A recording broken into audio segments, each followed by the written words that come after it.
Speaking of souls, Why does my dread have to be next? Edge of mortality.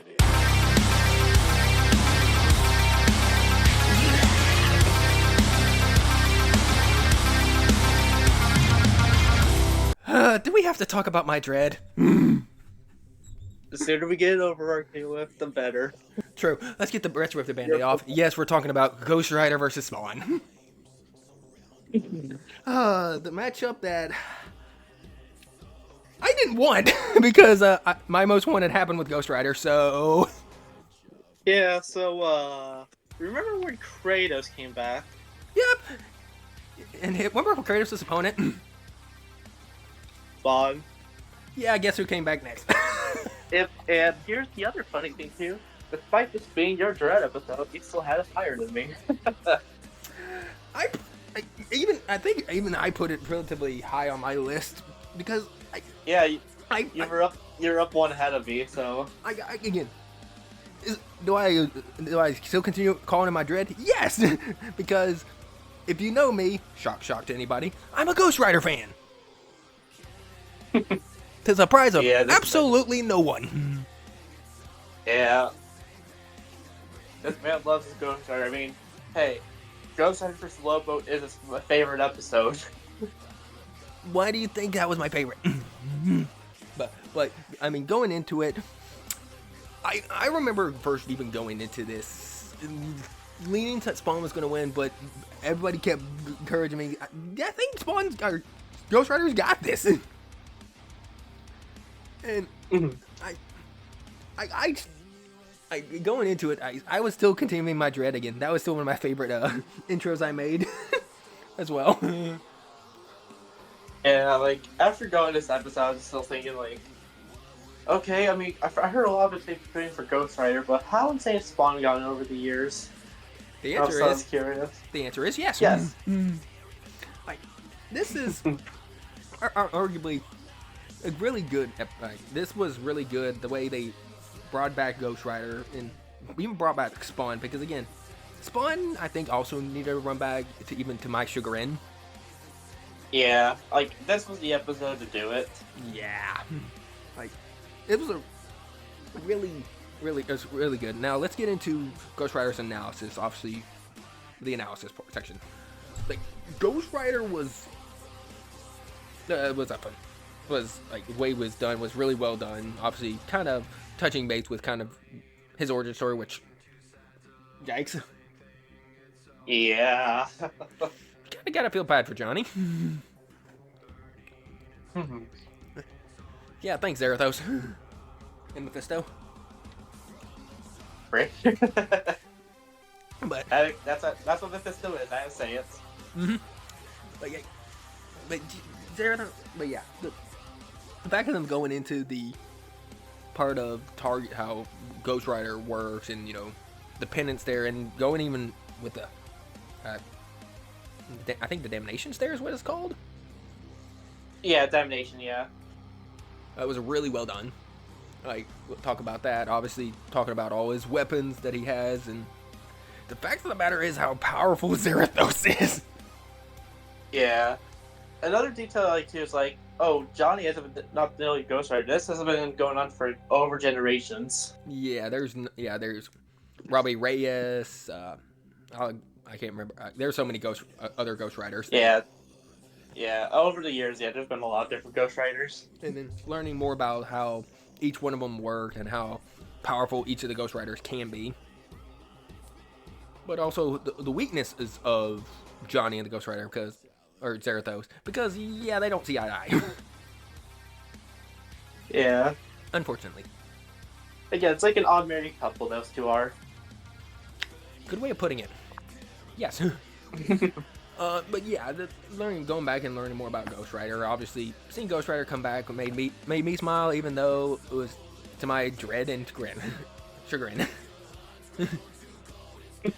Now let's go into Spawn. Obviously, getting more details. Yeesh. More details about him and his story, which again, you also have to feel bad for Al Simmons. Yeah. Spawn had a really rough life when he died. Yeah. Yeah, so Like, basically, I made a deal with Satan. Basically, it's like, if you bring me to life, I'll lead your army. okay. Which he did. Only years later, when when his wife remarried and had a child. As I said, So there, you saw her. and Spawn wanted revenge. And Spin Who Spawn, wouldn't? basically, Spawn would become quote unquote the Batman of his universe. Yep, and which he could actually take on hand to hand. Yes, he can. I think even the fact of learning more about, obviously, the Spawn and his, like basically the Letha, basically his arsenal, obviously, everything that he has. Oh yeah. And obviously, learning about all the stuff he's used, learn about how, like divine Spawn, his power, everything that he can do was interesting to learn. It's just like, wait, this gun could do my own non-existence? Bang, Yeah, I'll try it. bang. And well, yep. Way to go, idiot. And then he brings himself back from his own non-existence. Good job, idiot. But yeah, it's the fact of the matter is this was really, really well done. Obviously, going into analysis, obviously, I said Spawn needed it to come back, even though, yeah. Yeah, Spawn definitely did a lot more. I mean, Like, come back a lot. but yeah, I think just learn about both characters. They were well done. I mean, I guess we can go with the animation. Obviously, starting off going from the I think it was a clock tower. I think it's like a roof at a church. Yeah, church steeple. Yeah, you know, Yeah, which that's a perfect way to start the fight. and of course, Ghost Rider chasing after Spawn. You know, And just hitting the Akira slide like you do. Akira slide cannot stop. When can it never stop? True. Like, And also, just that line build, it's like, go back to the pit you came from, Hellspawn. make me. Make me. Oh. We'll get to the voice actors later. I'm excited to talk about these two. Oh yeah, absolutely. I'm gonna say this also. Could you imagine if Ghost Rider and Spawn teamed up? Well, kiss your life goodbye. Yeah. But again, even the way the fight was, like, even going from the side, Yeah. Also, shooting him and then doing absolutely nothing. and then also just Spawn's like power meter at the top left. Oh yeah, that time thing. Nice attention to detail. Nice attention to detail. It's like, and then the damnation stare, Binksy, bringing Spawn to hell, and then surprise! And Infinity. And then Spawn going to hell, which this is another one. If this fight didn't go to hell, duh. Yep, and curse YouTube for taking out one of the best lines in the episode. Again, get your dang video straight in YouTube. But hey, thankfully Ben posted it somewhere else. And I mean, also to be fair, you can also see it on the official Death Battle site. Yeah. Nope. Yep. Not sponsored, by the way. Yeah, not sponsored. But even I think when it went into hell, that's when the fight actually picked up. Oh yeah, especially just the "Will I'll be dead." Yes, you will. And then Like, and then Ghost Rider and then Zarathos pouring a scorpion. Literally. like that was really good. I mean, the hell fight was really well done. This, in my opinion, we'll talk about with VA. I think when the Zarathos voice, because yes, they got the same VA. Yeah. And this fight was better done than the last one. Yeah, and then I want to get to the clash with Divine Spawn. Heaven and hell clashing. Oh, that was so Yeah, good. the way how bounces off together. Like, it's so good. Exactly, it was well done. Like, I mean, I will state this. Like, even the part of the fact when Ghost Rider or Zarathos ripped off Divine Spawn's wings, that still hurts. Yeah, And then just that callback to what Ghost Rider Lobo was the Simmons, your sins are innumerable. I am here to reach vengeance upon your soul. And then Spawn turns it back on him. Yep, man, he eats it for breakfast. Have a taste of your god dang medicine. Like, and to my that line. And that's where my chagrin, where I probably was like, crap. Yeah, it just that line for Spawn alone. Like, I give praise to both VAs for killing this again. Yeah. But yeah, then obviously ending it with Spawn winning, which to my utter chagrin, which is why I didn't want this episode. But But we'll have to face our demons at some point. No pun intended. True. But again, I still think this fight was phenomenal. And the fact of the matter is, I think this is the only Sprite fight besides Joker Giorno we got into 24-25. Yep. Like, how? But yeah, so we pretty much made to the end. Now we can talk about the VAs. Stephen Kelly reprised his role as Ghost Rider, and in my opinion, I think he did Ghost Rider and Zarathos better in this episode. Yeah, definitely. Especially since we got to hear more of Zarathos in this fight a lot more. Oh yeah, I think when he went Zarathos, like Stephen Kelly killed it, and this is technically Stephen Kelly's first L. Yeah. I think his last one was with Ghost Rider. Then he lost to Ghost Rider. That sounds right. Yeah. Again, Stephen Kelly did an amazing job, but I think the MVP of this fight was not Stephen Kelly. It was Yeah, Ray Ray Hurd as Spawn. Dude. like, say if you're working on a Spawn project and you can't get Keith David, get this guy. Yeah, like legitimately, Ray Hurd did phenomenal. Like, I didn't think he could pull it off, but every line Spawn said he did well. Even the one that YouTube cut because YouTube is cowards. Yeah, and just listen to just by hearing his voice in a sneak peek alone, I'm just like, okay, this guy sounds really good. Mm-hmm. I can't wait to hear more of it. Then the episode comes out, and wow, what a performance! Well, yeah, what a performance. Both VAs killed this episode. Again, I still say Ray Hurd is the MVP of VAs in this episode. Yeah, I would say so, yeah. But now let's get into the track, Hell's Angels, featuring, Bro's a big fan of, Metal Gear Revengeance, right? Mm-hmm. I think they got a guy named Tyson Yen from Metal Gear. And holy crap, it's really good. Oh, yeah. Yeah. So good. Yeah, I remember, even though I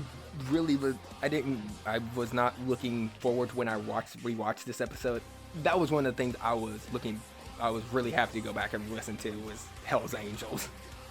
Yeah, it's definitely one of the best tracks of this year. It's not I wouldn't say it's my favorite track, but it's definitely one of the best. Oh, agreed. It was really, really well done. Now, let's get into the conclusion.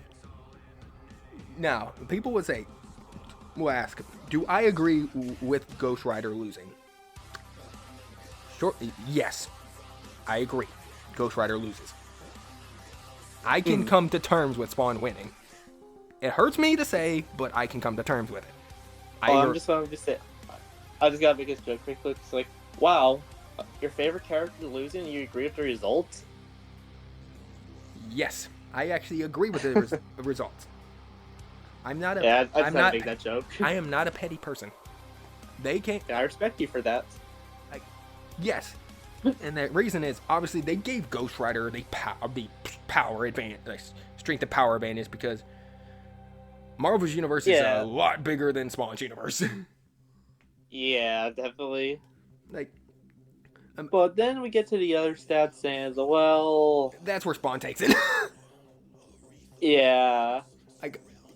Abilities wise, I would give experience more to Spawn because he was trained as an assassin. Yeah, well, Ghost Rider Was not man. really much of a fighter at all. He was a stuntman. Stuntman, I mean, yeah. And the fact of the matter that Johnny and Ghost Rider don't agree with those girls don't agree with each other, that also played a factor. Mm-hmm. And then, of course, the abilities, which is kind of what gave Spawn the win. As I said, the way they explained it, I can respectfully say, it's a good episode. Do I like Ghost Rider Lost? No. But do I agree with the results? Yes. Yeah, I think at the end of the day, this was a fantastic episode. Oh yeah, I put it relatively high on. I think I put it in my top 8. Yeah, it was in your 7th. Okay, I couldn't remember. I just remember I put it on my. Yeah, in my I top had it 8, you had it 7. Yeah, I mean I put it in my top category, but it was. Excuse me. Mm-hmm. But no, again, I still consider this my dread to this very day, and I will still call it my dread to this very day. Well, there's gonna be some type of dreading because I'm gonna use my all 5 fingers, I think. Oh boy, and I think I'm gonna have to do so. I feel like I got some explaining to do in a little bit. Well, yeah, I think we should tell the people the next one. Yeah, the next one, which is kind of funny, is actually the one that followed this episode. Actually, Yep. it is. Mate, please correct me if I'm saying this, Reece.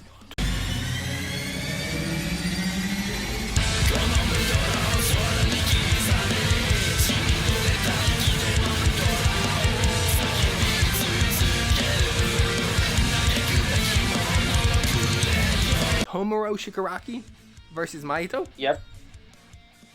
So, I got some. I'm just gonna put 4 fingers on your shoulder and leave one up just in case. I got some explaining to do because I put this lower on my list. Yeah, this was in my top 3 of this 3 ranking.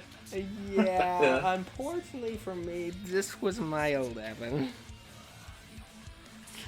Okay, I'm just gonna leave the finger a little lower. I'll explain myself. Please let me explain myself. I'll let you explain.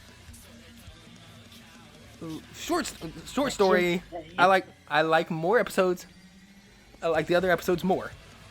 Long story short, I had just got into My Hero at the moment, and I had not even gotten to touch base with Shigaraki. So I didn't know too much about Shigaraki as well as I didn't have a big horse in this race with Shigaraki or Marito. Do I need to watch their series? Yes! But fair enough. But again, it's not. Again, I don't consider this bad an episode. It's just all the other episodes I liked more. Again, that's just me. Yeah, I know, that's completely fair. Again, I said, I don't think this episode's bad. It's just the other episodes were better in my opinion. Again, understandable. Now, let's get into the build up for this fight. Obviously, besides me having to explain why I put it in my 11. Sorry. Yeah, again, you explained yourself. I'll let you explain yourself. Excuse me. But going into it, I remember this was one of those debates where I think most people agree Shigaraki wins, even though apparently from what I know, and Reece, you may be able to correct me on this, I think Mahito's coming back in JJK. I haven't read the manga, but from what I've heard, yes. From what I heard, I'm not sure. But yeah, I remember. But yeah. Yeah, basically, from my perspective, this matchup, like, this was one of the matches that was revealed in the Kickstarter. Yeah, this was one of the Kickstarter ones, which, again, I will agree that this is a good episode, and the way the build-up even for it, like, I mean, I remember going into this fight thinking, oh, this is going to be another 2D fight. Then, then Moro says, yeah, you like what I did for another episode? You want to see me do it again? Yeah, like, the thing is, like, we thought we were thinking, oh, it's going to be like 40% night or something. Yeah, no, it's going to be this. Again. But, yeah, basically, the history of my hype for this matchup, because basically, I was talking to my uncle about this, which, yeah, he's the one that got me into Death Battle and some other stuff. So I was thinking, we were also talking about, like, what matches would be good for characters, and one character that we never could think of was Shigaraki. Interesting. And then once Mahito came up, and after I was getting to Jujutsu Kaisen, I was like, that could actually work. Yeah. And I told him about it, and yeah, he got into it also. So Yay. yeah, so that was a fun matchup for us to learn about, and excited to see how this was going to play out. Oh, absolutely. Like, excuse me. But, yeah, let's go into the analysis. Obviously, learning more about Shigaraki, and Jesus, I feel bad for Shiggy. Yeah, I knew what to expect from this, so I was excited to see what you were going to think about it. And yeah, Shigaraki's backstory. Like, I'm sorry if your dad condemns you for liking something. You need to punch your dad in the face. Yeah. And then learning about how All For One molded him into what he became. Jeez Louise, dude. Yeah. And then, Shigaraki they have a difficult childhood. yeah, and then learning about Decay, obviously his primary quirk being as powerful as it is, and then learning how he can get other quirks. Yep, thank you All For One. Yeah, thanks All For One for that one. And then learning that, like, he just wanted somebody to treat him right, and he found somebody to treat him right. However, it was the wrong person to treat him right, too. Yeah. And then molding him into the villain he became to me. Then learning how he's a nerd like us and uses video game lingo. No, that's not one thing. Just like, yeah, that's not. I bet he uses the word normies in real life. And really normies. Probably. I mean, that's what you would probably say someone that's quirkless. True. And then, obviously, learning about, what he just wanted a hero to save him, and the ending for him, again, I think was perfect. All the edits was top tier. Like, Shigaraki was well done. Yeah, you also got to see him like grow more, like as he like became more of like a better leader, basically. Like, yeah, I mean, and then another thing too, you also learn about like one of my favorite jokes in that episode, just like he can also survive Starry Stripes intergalactical cruise punch. Our new name on my penis. Move over, gigantic Omega Storm. Dadgummit boomstick. Yeah, and then another thing. So, how did it feel for you to think that Shigaraki was an Elden Ring boss? I don't want to know. I don't want to know more. Yeah, I mean, if you see all those fingers, yeah, basically Shigaraki becomes an Elden Ring boss. Technically, if you think about it. True, but again, I think the learning about him was really neat to learn how powerful he is, his quirks, all that sort of thing was really neat to learn. Yeah, just the way how they ended it. Like, I was never like the biggest Shigaraki fan, but I mean, I like Shigaraki, but I never really been big to him. But after this episode, just especially hearing that like final sentence from just like the let the world know that I can't remember the exact lines, but I think what happened here today. Yeah. But instead of like the broken, crying little boy, he really was deep inside, and basically, after so long, he finally had something that he wanted so for long. Yeah. He finally had a hero try to save him, which I'm not gonna lie, that hit me pretty hard, a lot than I expected when I watched the first episode, the first time. Oh yeah, definitely. But let's transition into his opponent Mahito, learning about Mahito and Mahito. Gee willikers, what a conniving son of a gun. You need a mojito for this? Nice. Well played, sir. Well played. You're welcome. But learning about how he was a cursed body, and he was not even that old. Yeah, he was only a couple more months, which I believe is probably the youngest Death Battle fan on the show's history at the moment. I will say this, even learn about what he can do basically with his curse body and curse techniques. Good gravy. Mahito is just compared to Shigaraki, who was who was turned the way he was. Mahito just was the way he was. Mm-hmm. Yeah, he got off on that crap. Pretty much, yeah. And then learning how messed up he can make people and messed up how he can do things to people. Good night. Yep. As long as he gets to see you suffer. Jeez. And I just yikes. like Mahito, just learning about the character of how dark he was, how young he was, and how he turned people the way he wanted to be done. Yeah, again, this is... You can kind of see why people call this the anime version of Omni-Man vs. Homelander.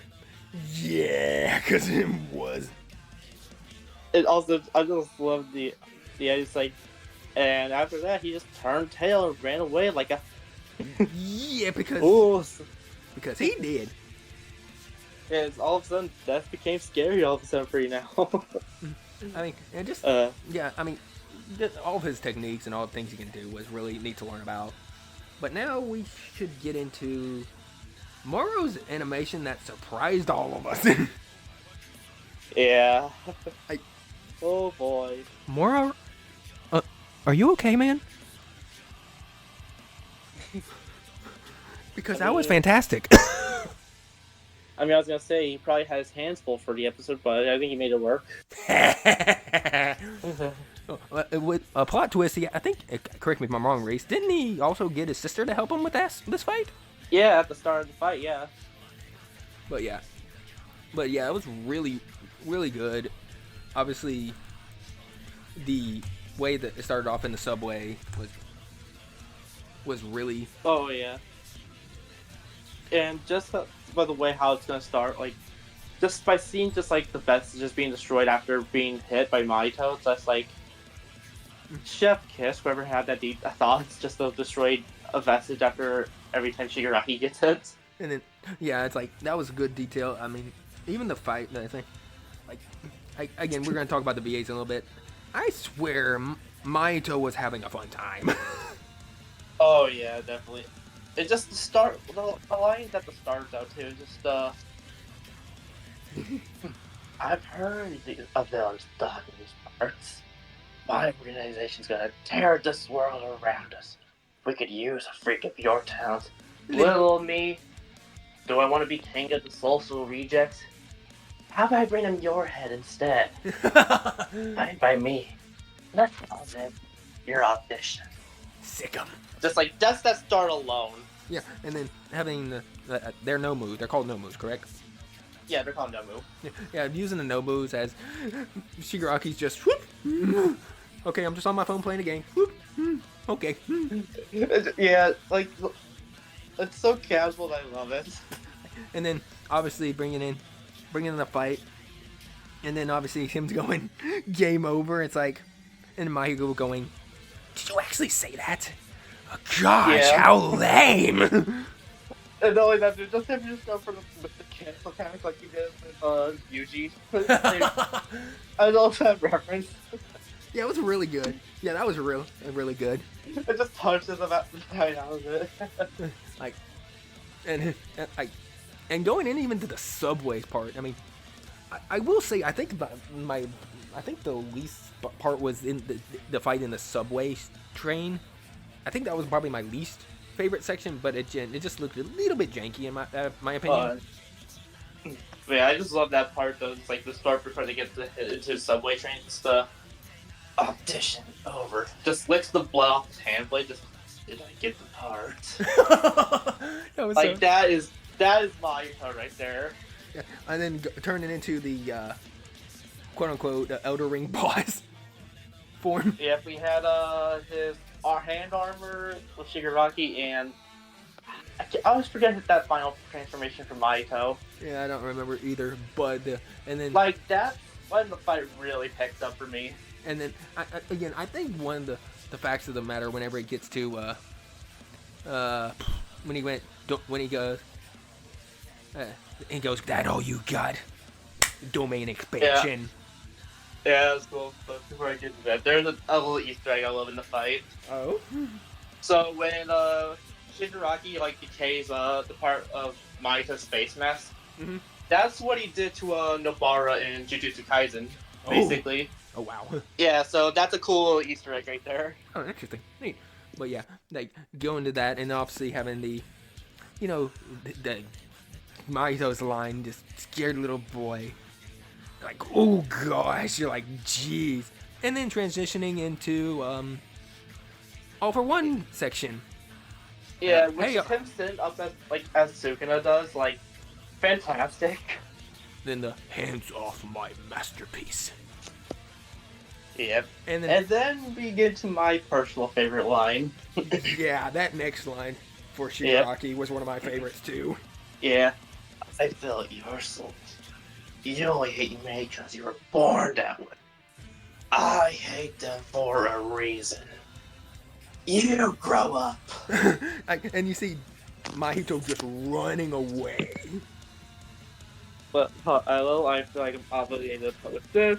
There's a reason why this makes this episode even better. So we can find it. I think I know which one you're talking This- about. I'll probably edit it in. Just this face. Yep, I will probably put that in later. Just that face alone. Again, you can thank Bill for showing me that face because I can never unsee that face now every time I watch that fight.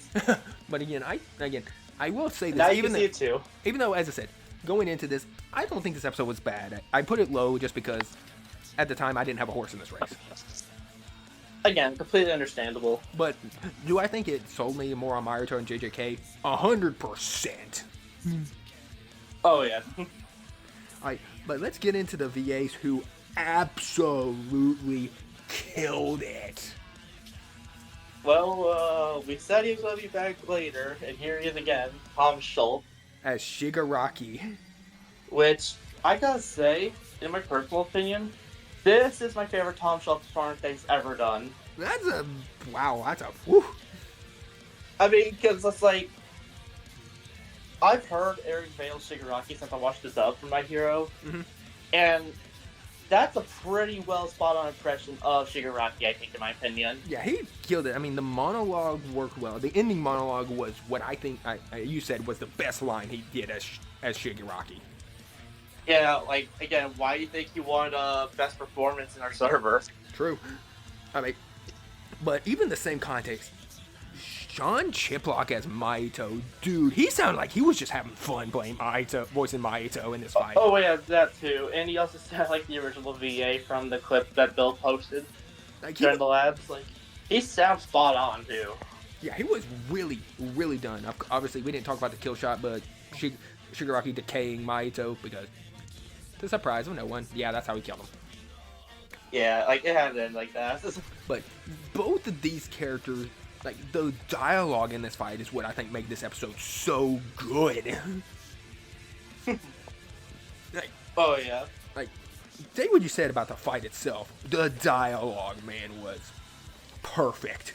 Yeah, I think when it comes to, like, dialogue, I feel like this is definitely one of the best dialogue episodes. Oh, agreed. Now let's get into the track. This was a Brandon and Theirwolf combined track. Skin Deep. Oh, yeah. Now,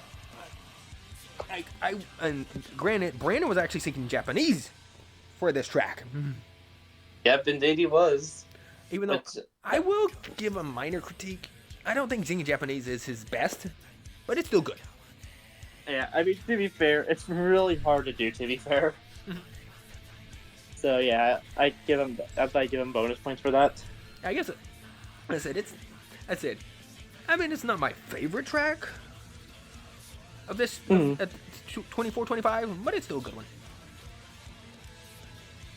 Oh boy. Mm-hmm. But yeah, Shigaraki versus Maito. Even though I put it low, I can't deny its positives. Oh, yeah. Again, y'all can forgive me for putting it low. It's just I didn't have a horse in the race. I say it again. Mm-hmm. But, yeah, let's see what to be. Oh, We have to go into the conclusion first. oh yeah, the conclusion. Thank you for reminding me, Reece. Yeah, Going I in. was like, we don't want to forget about that first. Thank you. Reece, obviously they first talked about could Shigaraki see Mahito. It's not a big thing, but it's a minor thing. They said yes. With a search quirk, I think he could. Yeah, and even if he didn't have it, he could still see Mahito when it gets to near flowers. Basically, humans can see curses after going through almost near-death experiences. So, yeah, obviously, yeah. I think they gave. I think they gave strength to Shigaraki easily. Yeah, there was no contest of strength. No, survivability they gave to Mahito, which makes sense. Yeah, sure, Shigaraki's pretty much a walking tank that can heal everything. But Mahito is a curse and can only really be hurt by curse techniques. Right. And then the final thing was powers, which, let's be honest, that was Shigaraki. Yeah, Mahito has some advantages he could do, but with just the variety of quirks that Shigaraki has, it's just and not only that too, just for example, it does prove that decay could work, especially against vestiges. I mean, and when he damaged Deku's quirk, that damage was transferred to him in the real world, so yeah, it would affect Mahito. Agreed. But yeah, besides that, this episode was a solid episode. Moro did work, and the reason why Shiggy won, I agree with. Yeah. Oh boy. So, this is one of those funny ones that I realized when doing this. Next one is our number 6, which both me and Reece put at 6. Yep. I couldn't believe the will would happen. Yeah. Now I have a new Archon Assassination background track. Thank you, this fight. Which is...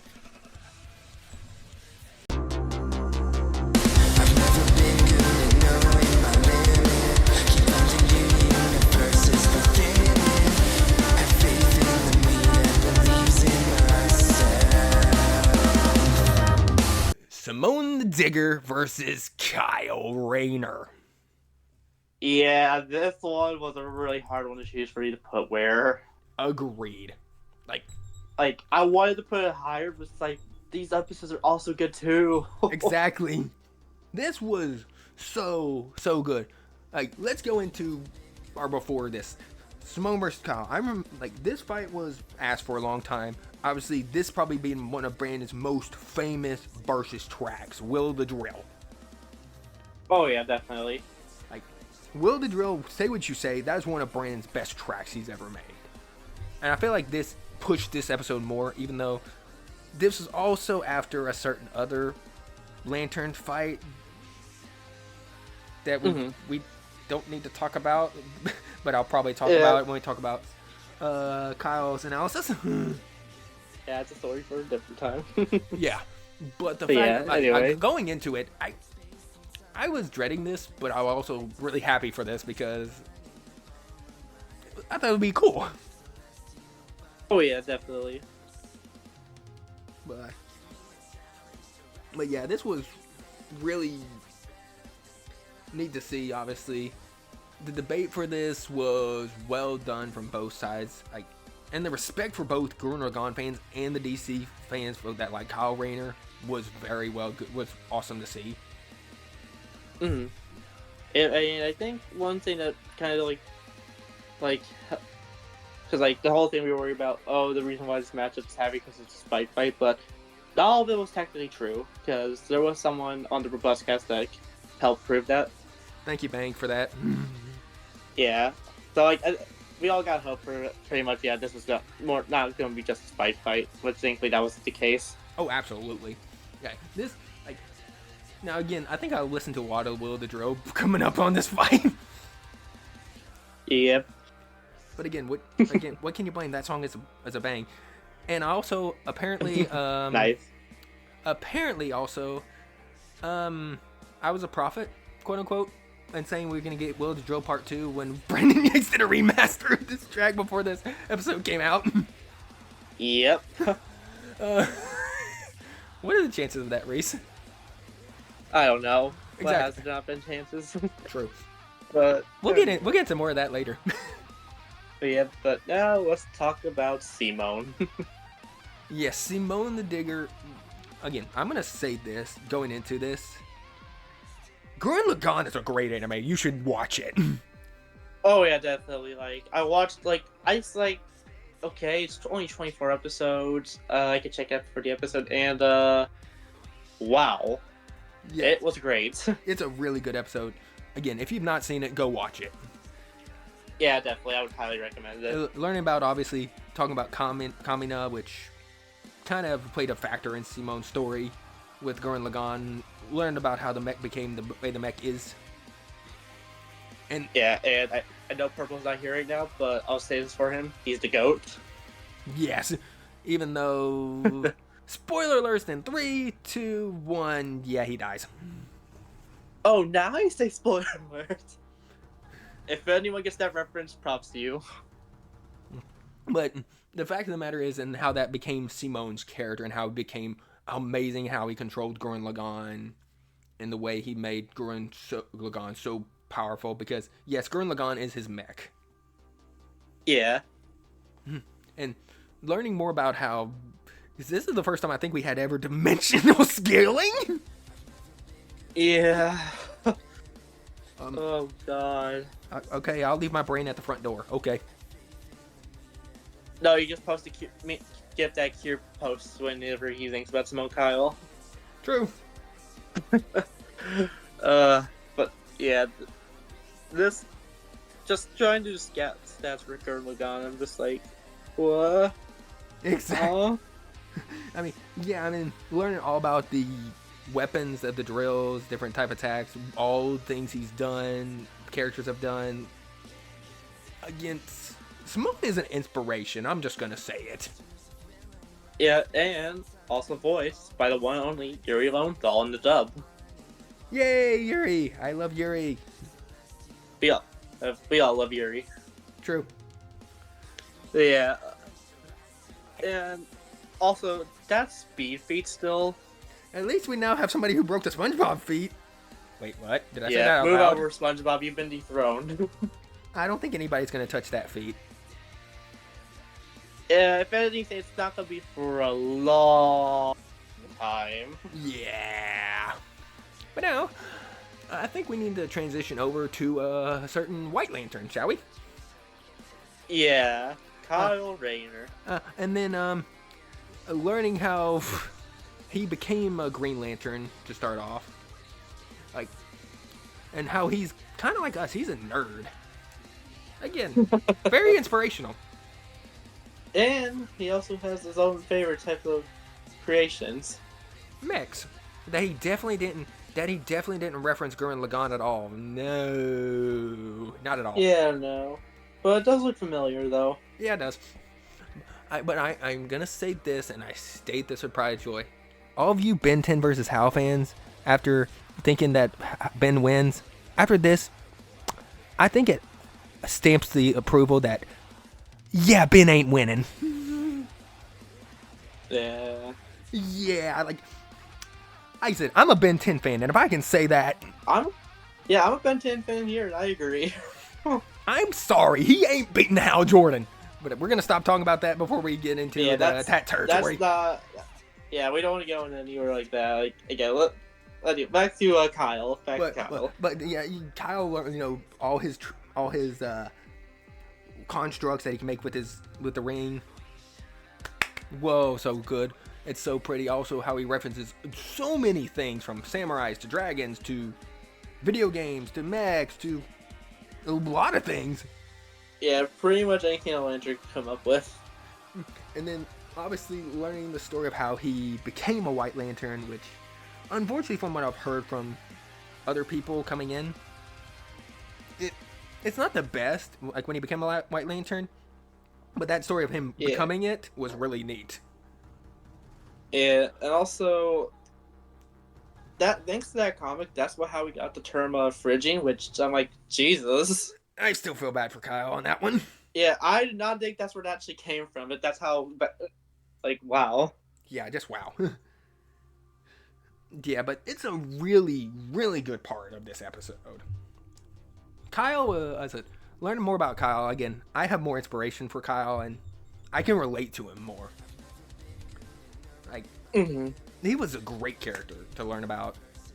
And obviously, learn about the life equation, his dimension scaling, Yeah.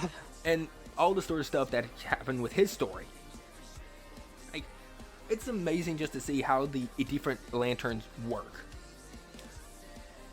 Like red, orange, yellow, all the colors. Yeah. It was cool to learn about all the different lanterns. Oh, absolutely. And the fact of the matter is that Kyle is an inspiration. Both we can both say for both their analysis, both were inspirations that we can look up to. Oh yeah, definitely. Like, I think we talk about this enough with the research and stuff. Let's get into the fight, which was... Where do we start? True. You know what? To quote Bill from the beginning, you see, it all started with a big bang. Okay, no, let's get to the present. but obviously starting off with, Simone practicing using Gurren Lagann, and then obviously referencing the aforementioned Ben versus Hal. Like, you're there. Officer Kyle Rayner here. Yeah, I love the callback. Yeah, I mean, I love how they didn't match it perfectly. The next way Kyle would talk to him. Yeah. It was good. It's just like the constructs at the start too from Hal, just like a ball, like a giant Balrog. Oh yeah, Kyle using Balrog, and then having the Poltergeist 5000 from Luigi's Mansion. Nice. Yep, and then turn it to Shenron. References, kids. And then, of and course... then just Simone just headbutting Kyle with... And then just getting hit by, like, boost horns. Yeah, it's, like, really good. And then, obviously, it's like... And then, of course, him going, 4! Golf!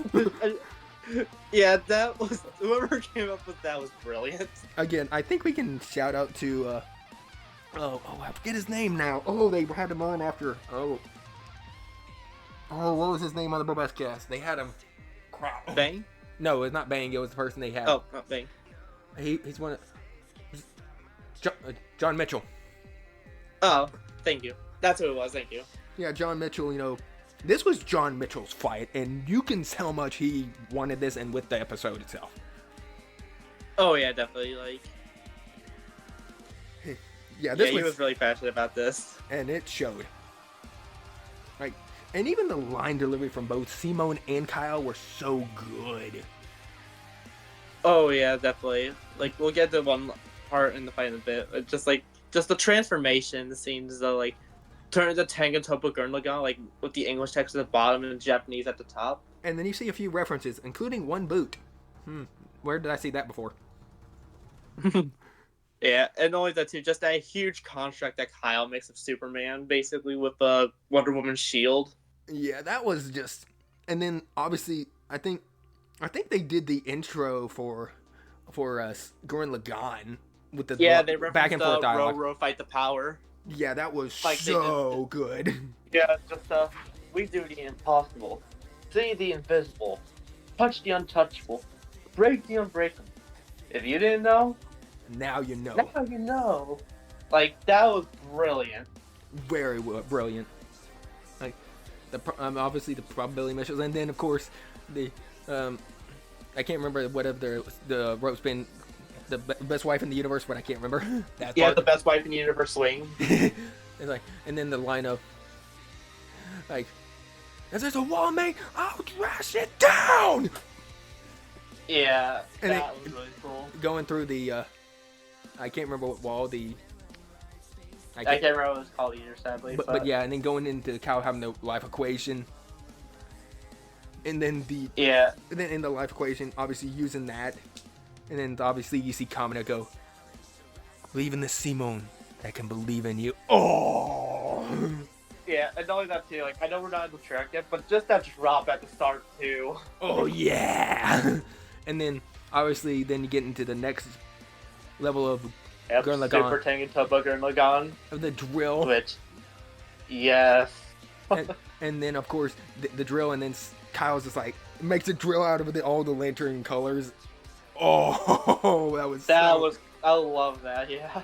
that was so good. The Infinity, it's like, Yeah. and then they go, breaks Infinity. and then they go. So the thing wasn't your mech, it was me. It was me. Well, Simone, I'm taking you in. and then the next, when Kyle Rayner says the Lantern Oath, oh my gosh, that was so good. And not only that too, just them fighting each other, or just like Simone's fight against the anti-spiral in the movie. It's just like, that is nice. And then the final bit, grit those teeth as Simone pulls the win.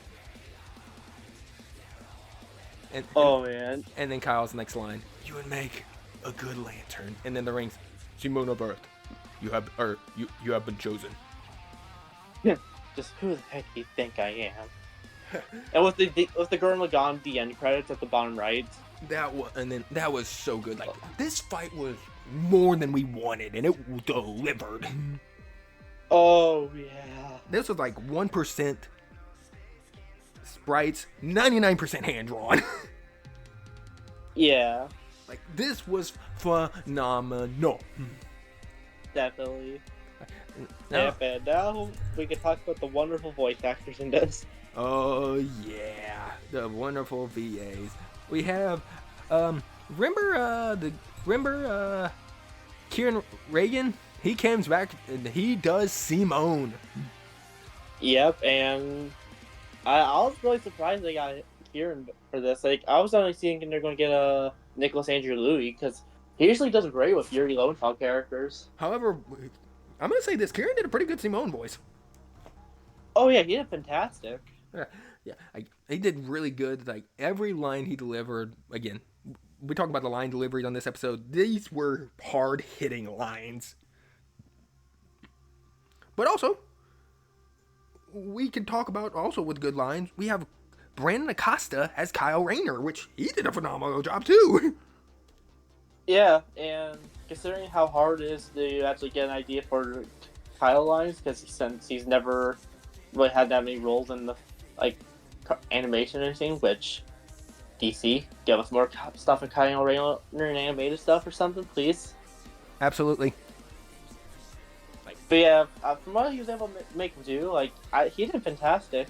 Yeah, each line both of them did were hard-hitting, well done. Again, say what you say, this episode hit the peak for a fight. Yep, but that's not all. We have 2 more additional voices. Oh yeah, y'all remember Kamina? Yep, but that was voiced by Chad. Chad James, yeah, the voice of Boomstick, he did that line. Yeah, every time since I saw that, and since I can see that now, it's just like I can actually hear Chad now. I mean, honestly, I couldn't even hear Chad when he said that line. Yeah, I mean, once you hear more into it, you can hear Chad's voice in it. And then we have John Mitchell, who adamantly wanted it. He was the ring at the end. Yep. I was right. That was John Mitchell, correct? Yeah, you're right. They did all voice actors did phenomenal. Now, we all talked about the drill. Did Spiral of Emotion hit this fight good? Yeah, I'm gonna be honest. I'm just gonna say it. This is the best track in Independent era, I think, in my opinion. That's a good selection. A Spiral of Emotion, I think, did it well. Obviously, Brandon knew he had to reference Will the Drill, and he absolutely did. Yeah, again, surpassing Will the Drill is not an easy feat, and I think Brandon was able to drill through that wall. Nice pun. Well done. Thank you. But yeah, it was so good. A Spiral of Emotion. And I said at the beginning, this is my Spiral of Emotion has become my new Archon assassination when I do Archon hunts in Warframe, which is probably what you're seeing in the background right now. And again, just to tear the hole in the skyline when Simone turns to Super Tank and Togo Gurren Lagann, that goes in so hard. Again, I couldn't help myself when I was doing my reaction. I had to dance to this part. Yeah. This was just a banging track. No pun. Oh yeah, definitely. No pun intended. Now let's get into results, which they had to read with how they gave the feats, which was difficult. I will say that. They gave it to imagination, willpower, and I forget. And let me see the other one. But first, let's talk about imagination. which they gave it as a tie. Which I'm gonna say this. I don't agree with that. That's my only nitpick. That's fair. I think that would have been that should be Kyle's category. I think Kyle should have won that. It's a fair point. Yeah, like I can kind of agree with it, but I can also still understand your opposite opinion. I mean, it doesn't distract from the extra though. That's just my personal critique because you see his Yeah. imagination on full display with his constructs. Yeah. Well, Simone is just drills, but he has creative use on using his weapons. Though, to be fair. True. So like, I can understand why you would give it to both. And then I think it was But then the other one is potential. potential, but they had to use potential with willpower, which both is Yes, what gave that was Simone because spiral power is ridiculous. Now again, both of them are ridiculous in their own right. Yeah. And both willpower and potential were given to Simone, and that's what gave Simone the win. Yeah, it also makes sense too. So Simone had perfect control at the end of the story, while Kyle struggled, Yeah. especially with the yeah. Yeah, spiral. But yeah, this was very good. Again, even with my little critique, this was still a phenomenal episode. Definitely. It felt so bad that I had to push it to 6. Yeah, same. Like, it would have been in top 5 at least, but some other episodes happened. Yeah, there's a lot of other episodes. But one thing I will say is, like, for people that disrespect Simone or Kyle, they're an anti-spiral. Shut up. Now, shall we get into number 5? Yeah. We're in the top 5, Reece. We're in the top 5. I know. I'm really surprised. Like, you know. You know what? I can't think of a good transition. You know what? In the Kickstarter they had a live action fight. I think it's time we have a live action fight. Yeah. Our number 5.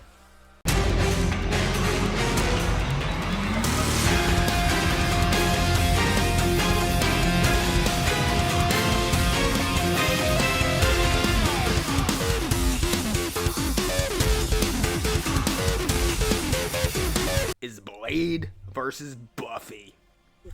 Oh, here we go. Blade versus Buffy. Going into this, like in the lads Discord server where we met, this is what we bet was we bet this was going to be the Miss Mohawk fight.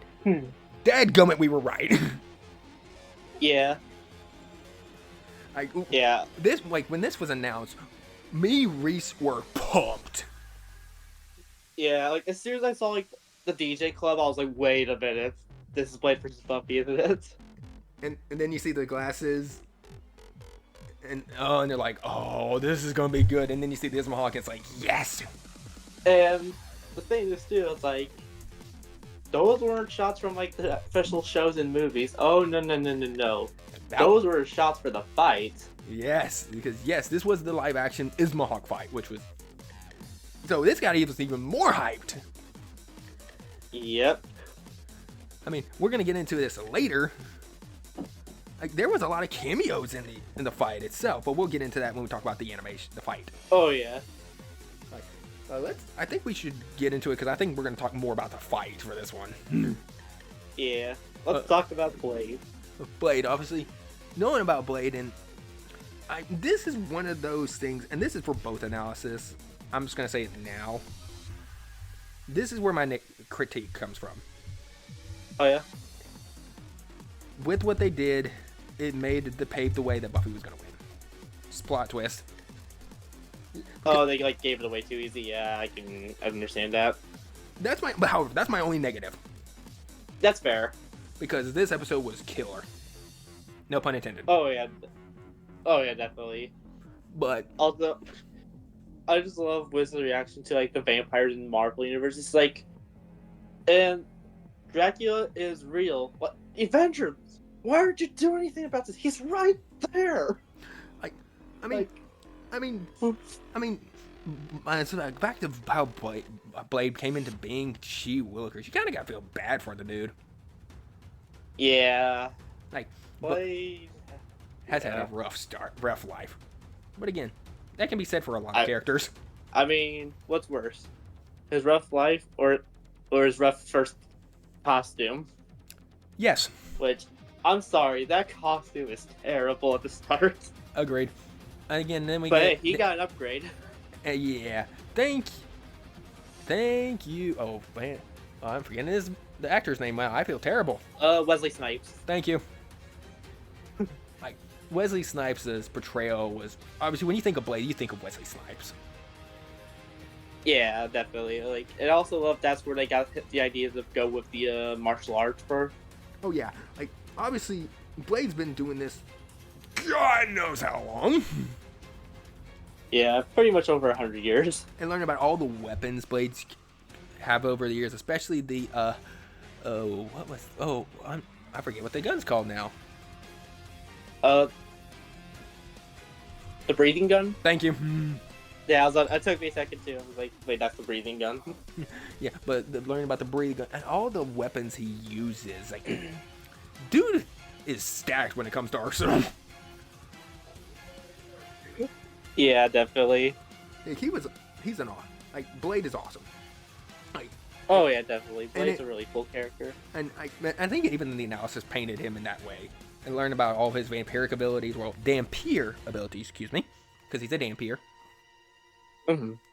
And learning about that, which was really cool to learn. Mm-hmm. And now I think we should transition to Buffy. Yeah. I think for my first time learning more about Buffy, like, I think she had a really solid analysis, I think. Oh yeah, she had a solid analysis. Obviously, I said this when we did our reaction. I still remember doing a paper on one of a Buffy Vampire Slayer TV episodes. I knew a little bit about her, but not too much, where I was like this Buffy fan. But I knew more about her than more people know. Like, learning more about her and how, the Slayer timeline of how she's not the only Slayer. I did not know that. Yep. And then there's also the time where she burnt down her school. Oops. It happens. And then that certain feat that we're not going to talk about it, but you know which one it is. All I'll say is, he actually had a lot better stats than Homelander for something. That's all I'll say. That, if you don't remember, look up both episodes, and you'll remember. Obviously, even learning about all the classic, vampire slaying weapons with crossbows, like the classic medieval ones, flails, stakes, all that sort of fun stuff. And apparently she has an RPG. Hello? Excuse me? Yep. Welcome to the next generation. And then learning how, which this is where I say Buffy's resistances, which when I say it painted the picture that she was going to win. Because everything is like, oh, well, that counters Blade's thing. Oh, well, that counters Blade's thing. Oh, well, she's going to win, ain't she? Yeah, as soon as we heard the scythe, I was like, yeah, I'm sorry, Blade is probably not going to win this. Even though I'm going to say this, that scythe looks really cool to look at, not going to lie. And learn about. Oh, yeah. And apparently that had a baby with Willow. What? Anyway. Like, what? Anyway, that looks really cool. Yeah. Remember, Buffy's Vampire Slayer books get wacky.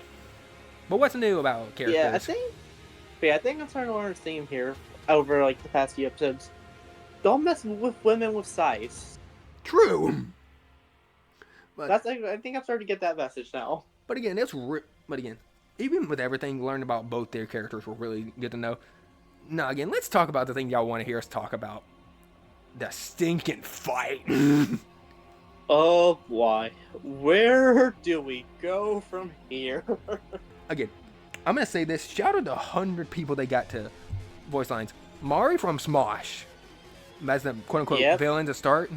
I saw you, Mari. You can't hide yourself from me. Yeah, not only just Mari, we also had a lot of people in the casting. Like we had Austin as the bartender. I saw Lisa Foles, aka the voice of Jocelyn. Yep.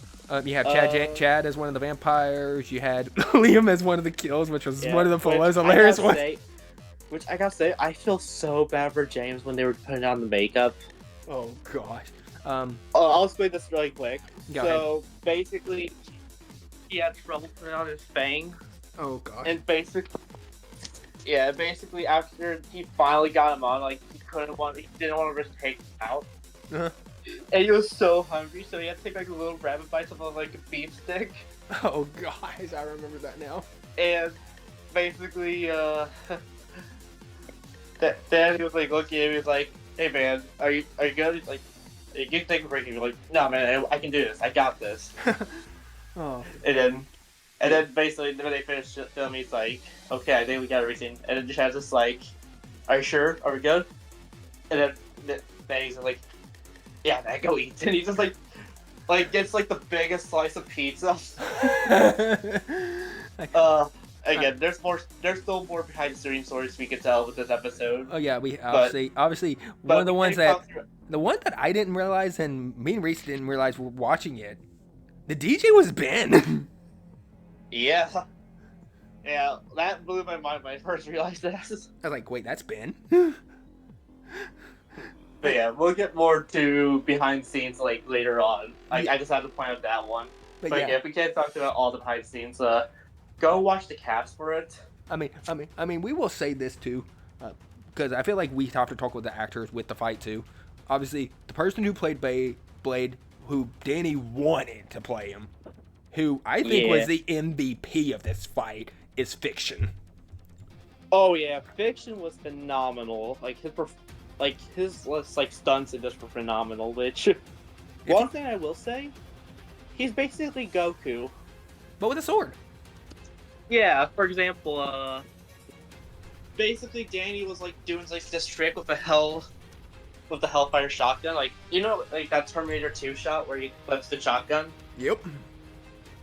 So Danny was practicing all week to show Fiction this, and he's like, "Okay, Fiction, this is gonna be the Hellfire shotgun. I want you to like flip it across.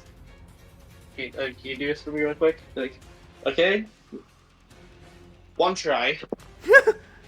One try, he gets it. What the heck? And now let's get into the other actress, who played Buffy, Mara Maroney. Hope I pronounced that name right. Yeah, I think that's how you say it. Which she did good too. Yeah, she did a phenomenal job. Also, and not only that too. Like, huge props to Mare. Like, she trained for over a year for that role. Like, yeah, like that's huge dedication. I respect it. Very much agreed. Like, both of them did phenomenal with the fight choreography. Now, again, I will critique it, but again, this is one of those minor critiques about Fiction. It is, you weren't gonna get Wesley Snipes' voice, but again, I think Fiction did good with his lines. It was just, you try talking with those fangs in your mouth, and then we can talk. Also, I was gonna say too, like, speaking of another person that's reacted to fights, Fiction also reacted to this fight. Yeah, I mean, he understands that he couldn't do Wesley Snipes, but again, it was really hard, and some people even said this, and it was a younger Blade, which I can actually see it. Yeah, if we could see like a younger Blade, yeah, like I agree. Like, again, you can't, you couldn't imagine, because with his sword skill, I think it matched Blade perfectly. It's just the voice was hard to do. Again, when you have this high pedestal in Wesley Snipes, it's going to be hard to get there. Yeah. And now I think it's actually time we talk about how the fight starts up. The vampire rave party into a vampire killing scene. Yeah, like, that was one thing I was hoping for when this episode came out. Like, if this fight comes out, please let it be a nightclub where they killed vampires, please. And I got my wish. Yeah, it was so good. Again, Fiction was doing great action with those. Yeah, and just that one shot too, where just like Buffy shoots the arrow and just like Vampire Legion just charges like, oh shoot. And then Blade just grabs it, stab. Yes, that is so good. The way it was done, and then obviously Mari coming in for an attack, and then suplex. Which, ow. I'm like, and then obviously then the grenade goes off, and then all the vampires, and I love how Ben as the DJ just like, yeah, Ben was like, I live my life. If I was to die, this is how I want to die. Yeah. As soon as the fight starts, he's like, okay, get in high gear, let's go. Yeah, that was great. And then we have where Blade's going to save a woman who was going to be kind of the bitten, which unfortunately, yeah, she was bit. Yeah, unfortunately, without the context, it did not look too great for Blade. It's like, and he's like, it's just a kid, and it's like Blade was more doing it to end it so she wouldn't suffer. Yeah, if it was like a different scenario about fighting to death, it would have been like, there's nothing I could have done, she was already bitten. Like, if that would have been, yeah, I think that would have been a whole different story if it was explained like that, you know? Yeah. And then we get into the choreography of the fight. It's the fight between Blade and Buffy. Again,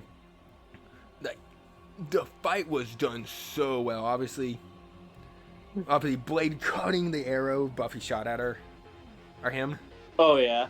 And then getting into the one-on-one. Oh, the choreography was so well done. You can tell they worked their butt off to do that perfectly. Oh yeah, definitely. I can't even say this. Shout out to the Buzzcast after Blade vs. Buffy came out. They got Myra Maroney and I forget his name, who actually played Winter Soldier and Daredevil when it was the Ismahawk fights. And he was also one of the bouncers at the nightclub also. Yeah, that was Blade's first kill, by the way. Yeah, Oops. Oops. Yeah. Again, so shout out to the Brovask at the end for having them on. Yeah, but yeah, going into that, getting into their fights, obviously when Buffy takes the jacket off and takes Blade's sword, oh, that was so good. Yeah. And then there goes off the shades. It's like, you out your dang mind. yeah, the bathroom scene. Yeah, but, that one, I will say that scenes were good. Yeah, I guess the only nitpick I have with that is just like the scene where with the knife. Like, I feel like that scene was a little too long. Fair enough. I agree. Oh, fair enough. I will say there was some cut things because I knew when Mara was talking about the toilet fight scene, when she dropped the steak, he was gonna say, well, or crap or something like that pun or a crap pun or something. Yeah. Which I But again, I don't think the bathroom, all the scenes were so good, and obviously the first blood, Blade getting Buffy in I think it was the shoulder. Yeah, it was like around the arm, like between the arm and the shoulder. Yeah, like between. Yeah, but then we get into Buffy getting the Slayer state. I think. Yeah, I was gonna say the last line before they leave the bathroom, just like that line's just a amateur hour. There's always some mother always trying to ice skate uphill. Yep. They had to reference that line. Like, I'm so glad they did. And then we get into the outside part where. And it basically became breathing gun versus scythe. And which fun fact about that scene, by the way. Oops. Mayor has something about that one. So basically, they couldn't really had to be careful not to actually hit the gun, and Mayor hit it. Mayor hit it. Yeah, Mayor actually broke it on the first go. Luckily, that was the only thing they needed. It was so perfect, but Mayor's face after the shot, though. Yes. Again, go watch the behind. So bad. god! Watch the behind the scenes, you'll understand. Yeah, just Bear's face was made that reaction worse. It was so good. But again, I will say and then bringing out the sword, the final fight.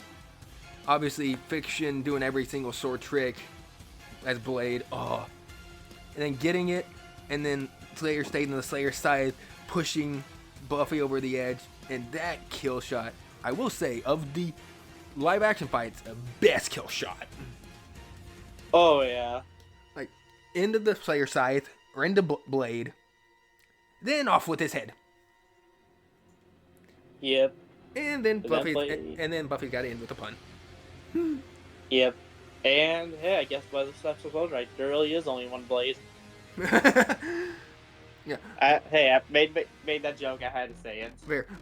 And Thanks even for with the the, idea, mate. even Thanks with, for the joke, mate. true, but again, also with this, these tracked itself. Yeah, it's a good track for this episode. Neon Ash, referencing that Blade song. Oh, yeah, the techno music. Oh, yeah, they had to. Like, they had to. this was so good, and like, and even the name, even if people was revealed, and the track was revealed, Neon Ash, no one would know who it is. Mm-hmm. But again, Beowulf killed it with this track, with the techno.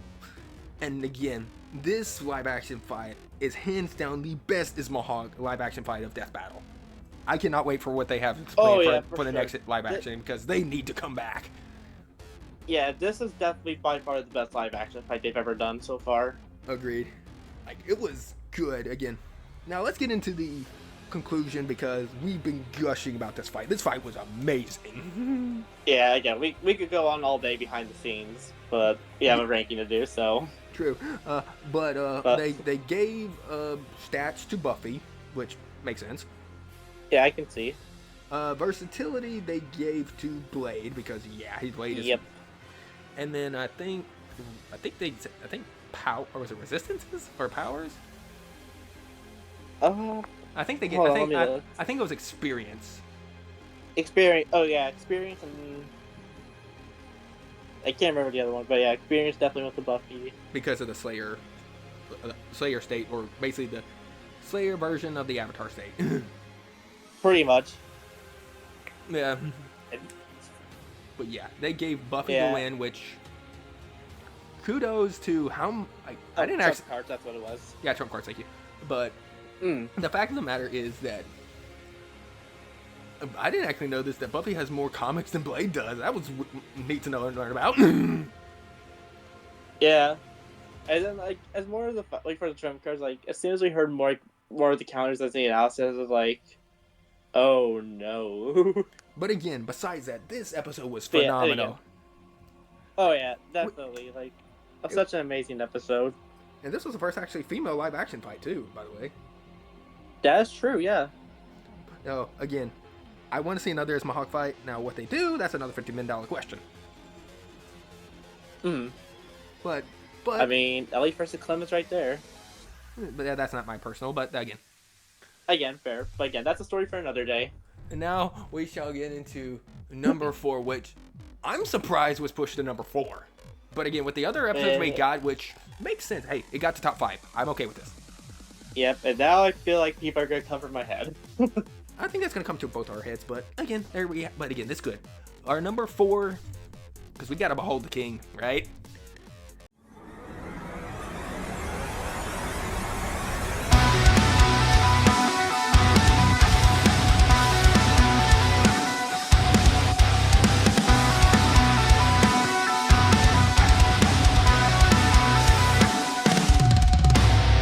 Yep. It is Bowser versus Eggman. The episode of the Kickstarter that they announced in the Kickstarter that I was super hyped about. Yeah. Oh my gosh, this episode was so good. Oh yeah, definitely. Going into it, what can I even say? What can I even say that hasn't been said about this episode? Like this is one of my childhood. You have Same. Bowser from Mario and Sonic combined together. But it was not just Bowser and Eggman. Oh, no, no, no, no, no, no, no, no. It was their armies included. Oh, yeah. Oh, like, going into this, I was excited. I was pumped. I knew Mario was cooking. Just didn't know how cooking he was. But... Oh, yeah. Like this, I was eager for this. And the fact of the matter is, nobody knew who was going to win, even with researching it. Oh, yeah. Like, the fact of the matter is that this was really good to see. And then we get into the analysis. Of course, Bowser had Bowser versus Ganon. And that still pains me to this day. And then Eggman hasn't returned since season 1 against Wily, Dr. Wily. Oh, yeah. Like, it was good to see these guys. Because these are my childhood. Like, these are the two gaming icons of like all time for villains. Absolutely. Like, I mean, again, this is just, we could gush about our childhood all we want, but y'all aren't here to talk about us gushing about our childhoods. Let's get into the analysis. Obviously, we talk about the Koopa King himself, Bowser. You know, learn about who he was, and basically, obviously, he was a magic turtle. Yes, magic. And also a wizard. Wizard turtle. Yep. His powers, and also the fact of learning each part of his army, which I wasn't expecting it, but I'm okay with learning about it. Obviously, we knew some people in his army. Again, I think more of my favorites from his army are King Boo was one of my personal favorites, because as I said, I'm a Luigi's Mansion fan, so I have to shout out my one of my favorite enemies in that game. Fair enough. Talk about the OP Kamek, which personally I would have preferred Kammy Koopa, but that's just me. I don't know what else to say about armies that. I don't know if you have to say anything else about Bowser analysis. Again, I'm just trying to think what hasn't been said so about this episode. It's just, yeah, this. I think one thing that we both can say is the relationship between Bowser and his army was one of the things that was cool to learn about. Oh yeah, definitely. Like, Bowser cares for his army. He's not a ruthless ruler. He actually likes his troops. Yeah, because they were pretty much an outcast just like him. So. And then learning his relationship with his the Koopa kids and Bowser Jr. And also, Go ahead. I was going to say, we also learned about Boomstick's traumatization with Mario Party. Wait. I stole this fair and square. Doesn't Mario Party traumatize us all in some way, though? Yes. Thank you. Mario Party classics. True. But, and then when we transition to, and then we learn about, I will say the ending for both Bowser and Eggman with the game over, and Bowser having Bowser and Eggman's part of his army was really nice detail. Yeah, just that. I love that ending for both. Honestly, like just seeing Bowser, Kamek, and Bowser Jr. over Mario and Luigi and the Toads. Yeah. While in Eggman, Sage, and Metal Sonic are over Tails and Sonic. Like, such a nice detail. And then now we transition to Dr. Eggman, learning more about Eggman and how his upbringing with Gerald and how Maria played more to his story than I knew, but I feel like that's something from Frontiers. Like, that was a good detail. Yeah, which I also gotta say, I just love that sprite of him as a baby. Yeah, that was good. Like, props to whoever made that. Props to anybody, even the Eggman walking thing. Oh yeah, just that walk animation, just like of Eggman just getting farther behind. Like, it's such a good edit. Yeah, and then learning about, each of the mechs he's made. You know, the Batniks. You know, all the ones we know, some of the ones we don't like, some of the ones we do like, some of the ones who need to come back. Infinite. Man, that was a weird cough. I mean, hey, Christopher Guerrero coming back. That's fair. I mean, it's a Liam O'Brien character. True. You have obviously, and them talking over, some of the comics of Eggman with the metal virus. No, not the viral virus. I forget what the virus was called. I think it was called the Metal Virus. Okay, I can't remember. But yeah, talking about that. But then, obviously, the thing we were big thing for us was Sage, and for me, was Metal. Oh yeah. Metal Sonic, arguably one of my favorite Sonic characters of the villains.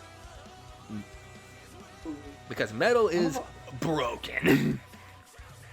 I don't know why. Someone told me you're probably excited for the next Sonic movie. I don't know why you would say that. Absolutely. You don't know why I'm talking about. No. But yeah, Metal showing up. But even the factor of learning about basically all of his mechs do, because Eggman has a lot, and I do mean a lot. Yep. Machines. Yep, and then he also has the Death Egg, which, Hi, Death Egg. the Dark Star's just child's play. I mean, the Death Star's just child's play to, the Death Egg. True. But each of these things were well played. The armies fading with each other. Now... Wait, one thing... Go ahead. Also, I just gotta say, also with, Eggman, I love how they thought about Sage. It's basically thanks to... She basically became, a daughter to Eggman, which I'm like, aw. Yes. And then just the end, it's perhaps with Sage now, Eggman could finally follow that one Gerald coded. Nah. Yeah. That was a good touch. Yeah, even if that's the case, yeah, it's Eggman. He's never gonna get off a grudge. Now let's get into the fight. Starting off with, obviously, a Bowser marriage with Peach, and then Orbot and Cubot, Operation Catfish. Yep. And then, of course, they had to reference the meme, I've come to make an announcement! What a joke. We'll talk about the VAs who killed it later, but, Yeah. And it's Genius over, get a load of this! And then the fight starts with the armies versus army. Yeah. What a way to start the episode. Yeah. That was just fun, and then Bowser's just taking it. Go ahead. Yeah, then we just get, Bowser just fighting the Egg Dragoon, It's just that one shot of him just getting hit by the spear, just oh shoot, just that face, and then throw it back, in. Goodbye thing, and goodbye Eggman machine. You call those toys an invasion force? I've seen Toads do better. That's a decoy, you idiot. Infinite. Which fun fact actually, in the original script, Bowser doesn't actually punch the mech. He actually animated that in. Nice. Which, thank you, Moro. That was a good detail. And then we have Infinite show up, which, oh boy, pretty much destroys house. Until King Boo's like, ha ha, thwomp, punk. Yeah, I'm trying to remember who if it did take out. I know there's King Goomba and King Bob-omb, which ow. I would have felt for King Bob-omb, but after yesterday from a certain game, I don't want to talk about it. Aww, you don't want to talk about Sonic Crossroads? Don't remind. Also, it's one. Whoop. You just cut. Uh-oh. Magic. Go ahead. What? You just cut out for me. Go ahead. Sorry, am I good? Yeah, you're good. You just cut out for a little bit. Okay, I just want to make sure. But also just love that shot, though, where Bowser's just using his magic to make sure everyone's safe. Yep. And then... In the background, you can see, a Bonobug hit a Goomba and just, destroys the spell off him. And then you see, then King Boo shows up, and then the meme reference. Yeah, you know that Thwomp meme that crushes Infinite? Yeah, this is where it came from. Yeah. Poor Infinite.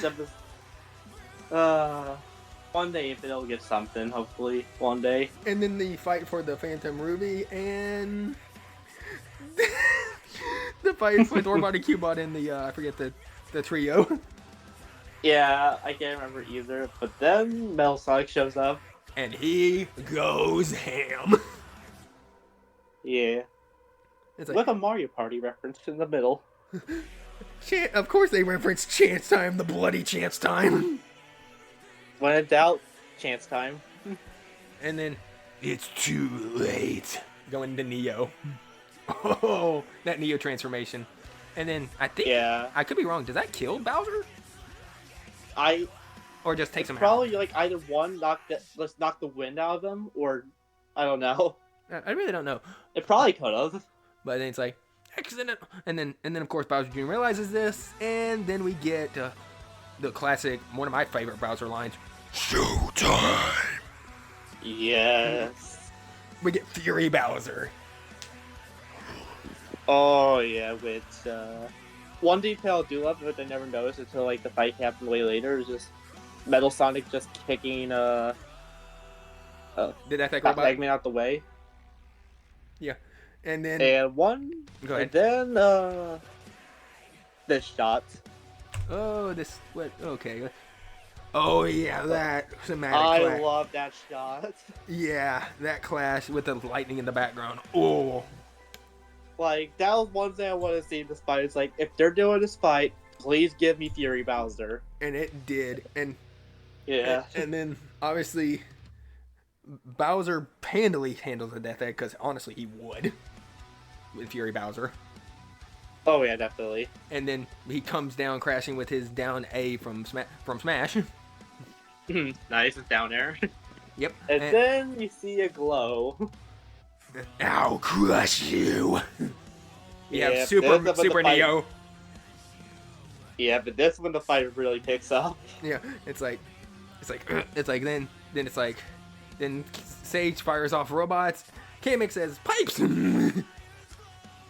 Yeah, and then Metal Sonic took the chance time pretty serious. It's like so. It's Like, like personal, I mean. I guess Kamek went flying again.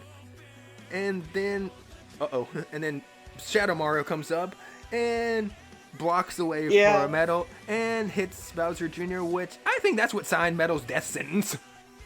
Yeah, like, as soon as you see Bowser Jr. just hit the ground, it's like, You're oh, dead. nah, you're gonna die. I'm sorry, you're dead. And then that line next, keep your hands off my son. Yeah, that moment though. Like, I think at that point Bowser's like, you mess with my son, you Well- gonna die. Yeah, that moment was so good. And then of course we have Eggman. Obviously get fired off. It's like, Sage, fire the death egg. Yeah, and then it came to like one of the best shots. Also, just the minions just pray, like looking at the laser while the machines are just running away. Yeah. And not only that too, you just see a Koopa praying in the background. That was a nice detail. But Bowser then protecting his army, which he would Yeah, do. just that jump shot alone, I was like, Yeah. And then we get into yeah. we get into Yeah, then once we saw Dry Bowser, I was like, Bowser. did Eggman just win? And then Bowser's like, Dry Bowser, hello. Yeah, just Bowser Jr. with Kamek's wand. And then obviously turning Death Egg into a question mark block. And here's a bit of a sad detail. Here's the thing. So, you know how I was about to say Sage fired again, and then he hit that weight? Mhm. He wasn't worried about that Death Egg being turned to a cube. He was more worried that Sage was on that when that happened. Yeah. If she didn't make it out, which We learned Wow. which we learned in the end didn't happen, but Eggman didn't know. And then the big it just got vacuum. built up too. Yeah, the vacuum That's like he does the iconic run. trying to run, and it's like, and Eggman doing everything. It's like, so long, Doctor, punch. Right into the question mark block. which I don't have the image right now, sadly, but thanks to Nosy and the server we're in, he actually saw an image, and with after that punch, you actually see their original sprites, Oh, cool. which that is such a nice detail. Oh, absolutely. Now let's get into the VAs for both these two, because they're the two main VAs, and others were just use voice clips from both characters. All the other Yeah. We have, y'all remember the animator Zach Watkins? Zack Attack? Yep.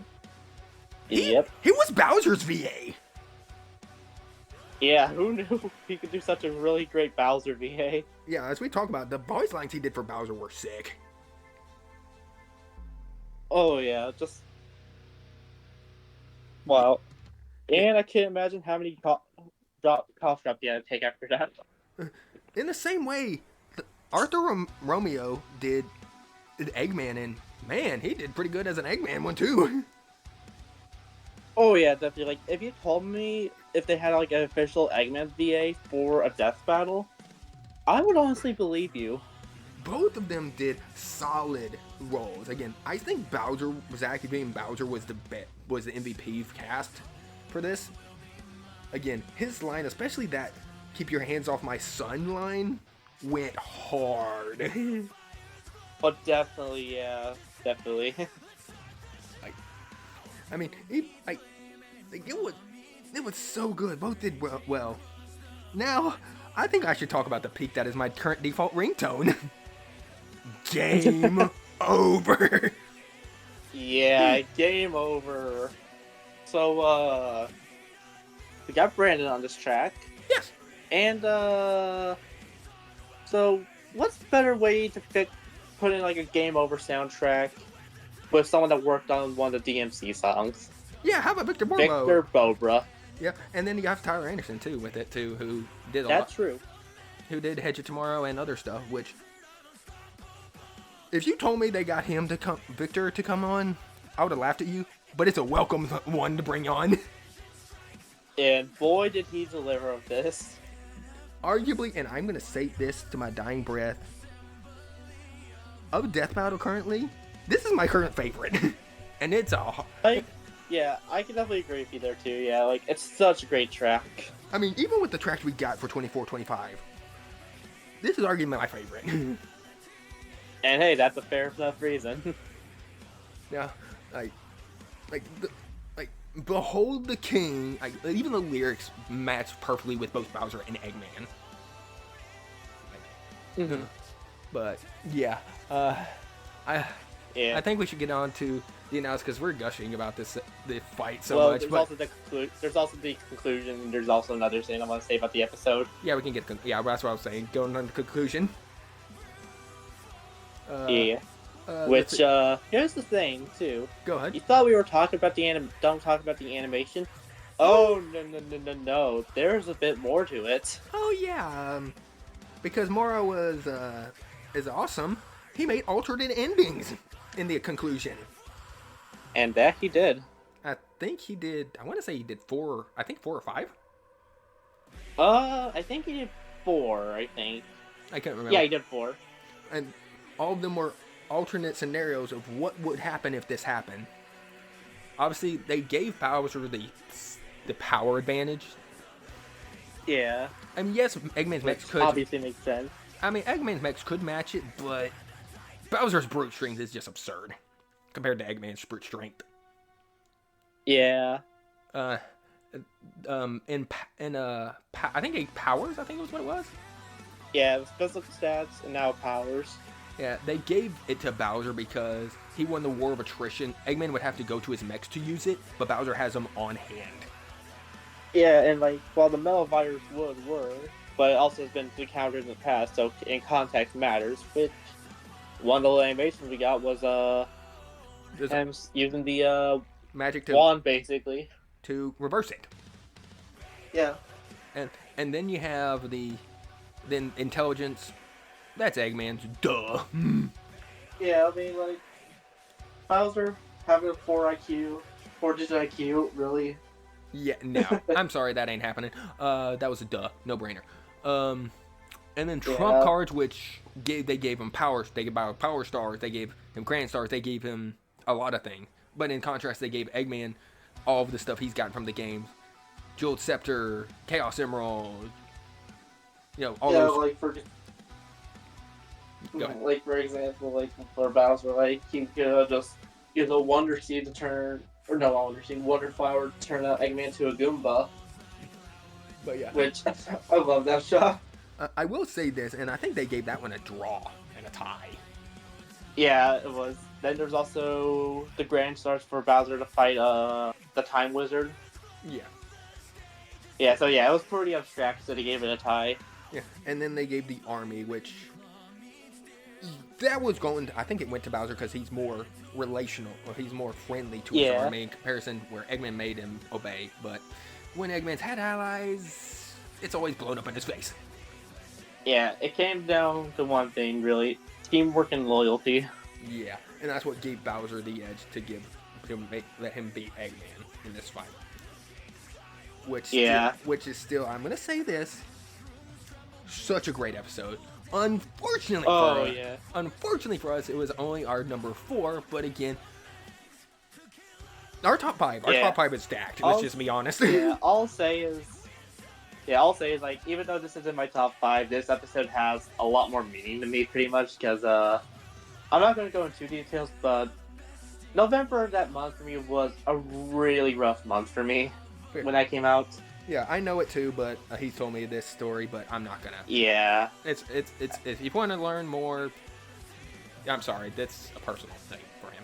Yeah. But again, our number. But again, this episode was really good, and this is an episode I really needed. Now we're finally in our top 3, dude, and I'm gonna say before we get to our top 3, there's a fun fact I need to point out about this top 3. Go on. All that came down to 1 point each. Yes, legitimately, it was one tied. Our number 1 was off by 1. It was amazing, and it was amazing. Just it was hard to see, but however, our number 3. I think you should introduce this, don't you think, Reece? Yeah, I should. I think it's the best if I introduced it. I think.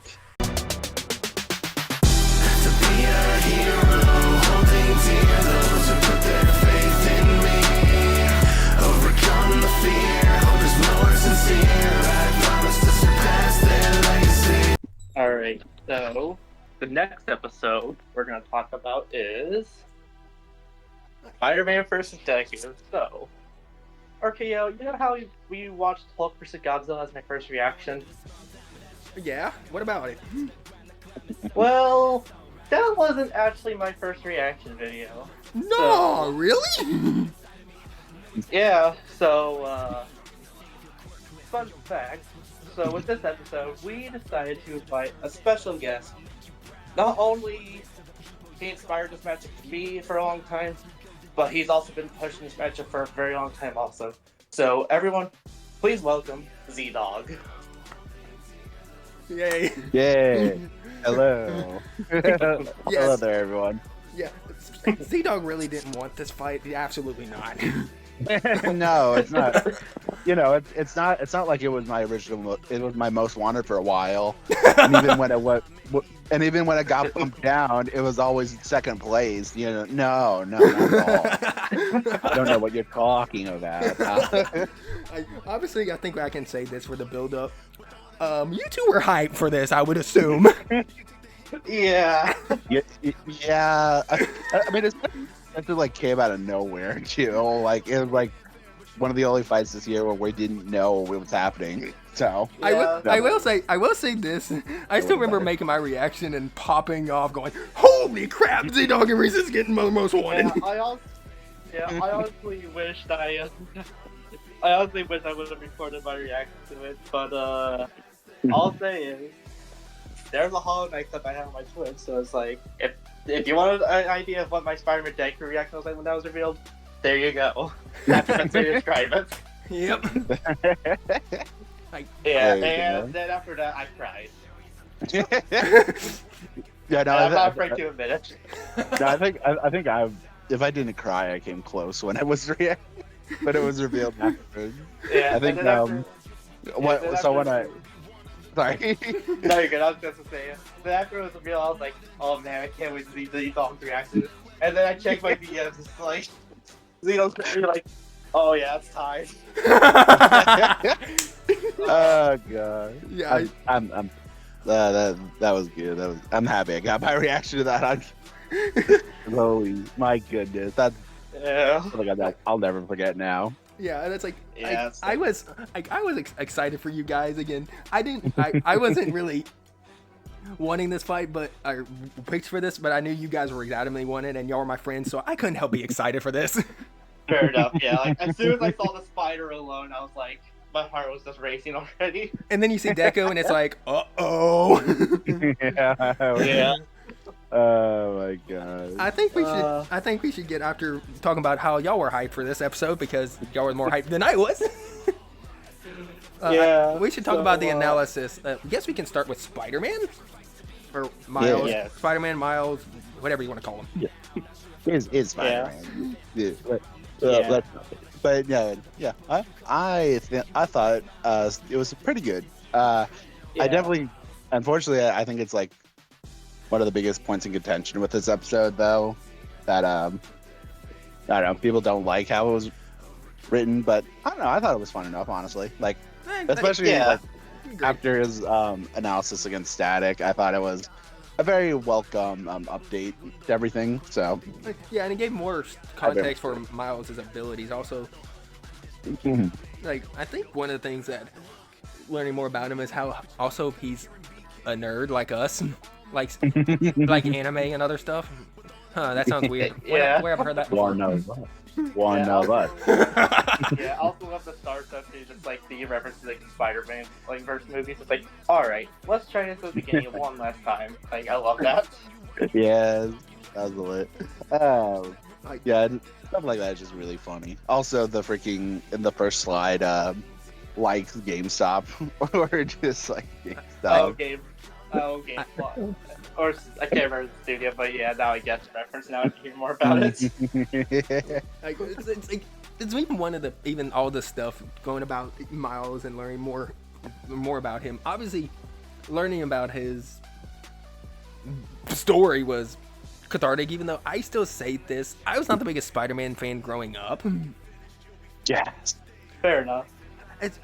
Granted, I'm also I'm arachnophobic, so that may be why.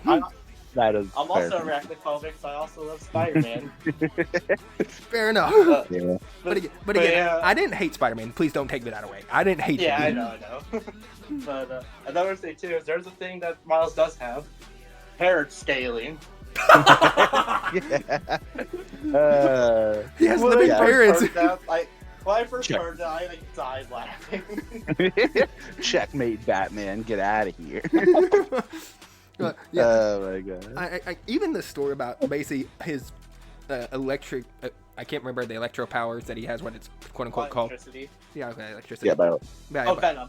Oh yeah, Venom. But learning more about that, how Venom has evolved and how it becomes powerful. Even learning about how he got the vibranium suit, which. Okay, I can't deny that suit looks really cool to look at now. Oh wait. Oh, no, Oh I yeah, agree. definitely Lynch. Insomniac. Whenever you do Spider-Man 3, make that suit, please. There you go. Yeah, We're not talking about the robbery Spider-Man 2 had. We don't talk about it. Don't remind me. Anyway, that's a different story. But again, learning more about Miles and obviously the Spider-Verse, all stuff from that movie, and then how ridiculous he can be. Mm-hmm. Yeah, Miles is a lot more bust than people give him credit. Agreed. Oh yeah. No, don't underestimate Miles or else. No. Yeah. In the transition, we talk about the main protag of My Hero.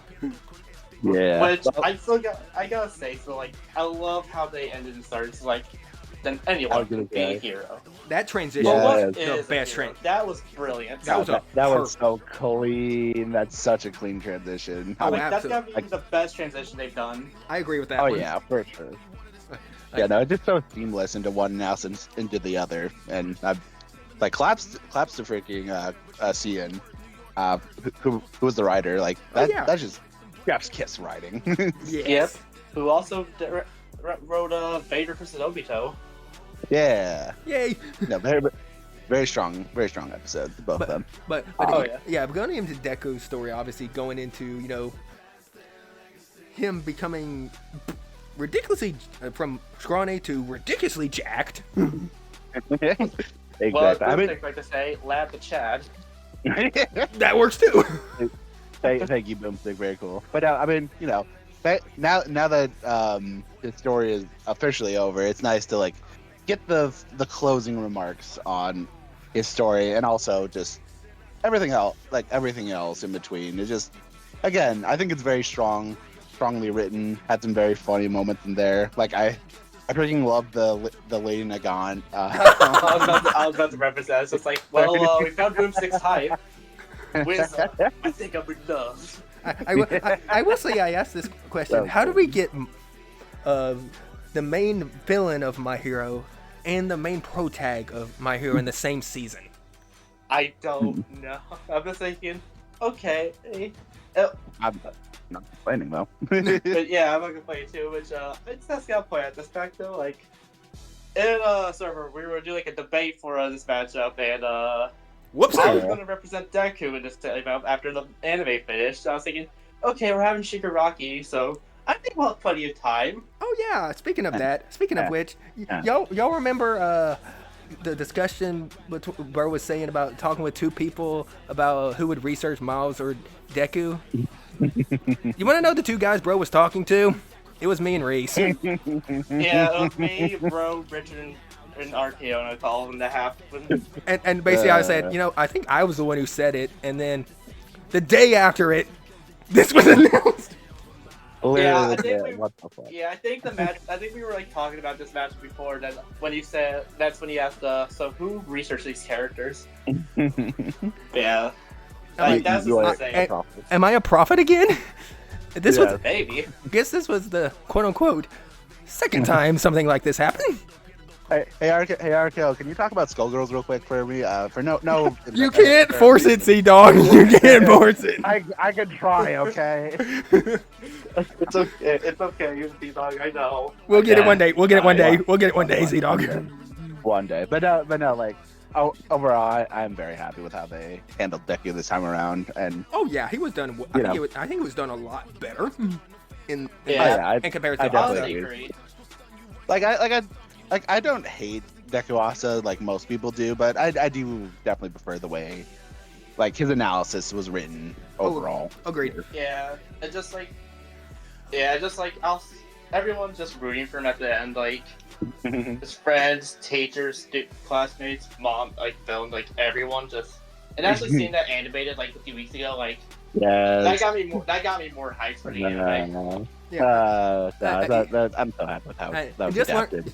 learning his quirks, because I totally forgot about all his quirks from his last episode, and obviously some are better than the others. Because that smoke Yeah. screen was absolutely useless in this fight. I mean, for the fight, Yeah. yes, but in the anime, it did come into play. Well, that's spoiling. I know. Oh no, I'm not saying that. I'm just saying for this fight it didn't I know. I'm work. just saying. I'm just saying. Well, when you have someone with one of the same abilities of a danger sense, so That's a little bit just more. bit That's a little bit unfortunate. better than Danger Sense. Yeah. Yeah. Well, but, and also I also just love the wraparound to everyone can be a hero as the ending line. Yeah. Yeah, Again. I love. The I writing love for that this, too. the writing for this episode, I mean, you can complain about this episode all you want. The writing for this episode was perfect. Oh, yeah, I I think agree. with the analysis, like spoiler, I might be a big Spider-Man, a big My Hero fan. No, absolutely not. I wonder what gave that away. Now, But yeah, I honestly, I think as a big Spider-Man, My Hero fan, like I'm really happy how both their analysis turned out. and Agreed. I think we should get into the fight. Bruh. Moro. Yeah. What the heck, What- Moro? What are you doing? What do you mean Moro animated another one of my most wanted fights? What do you mean? Hold on, not just God. animated in 3D. Yep. He had a little bit of practice, and oh my goodness, this fight immediately is just such a visual treat. The what comic, he made is 3D. the comic panel at the beginning sold me Yeah. immediately on it. Yeah, Yeah. and then before jumping into like comic style, Deku's like in a manga panel color. Yes. Uh, And- It and- looks so good. And then the way the fight was done, it was more of a friendly spar, just to see how well he can do. Yeah.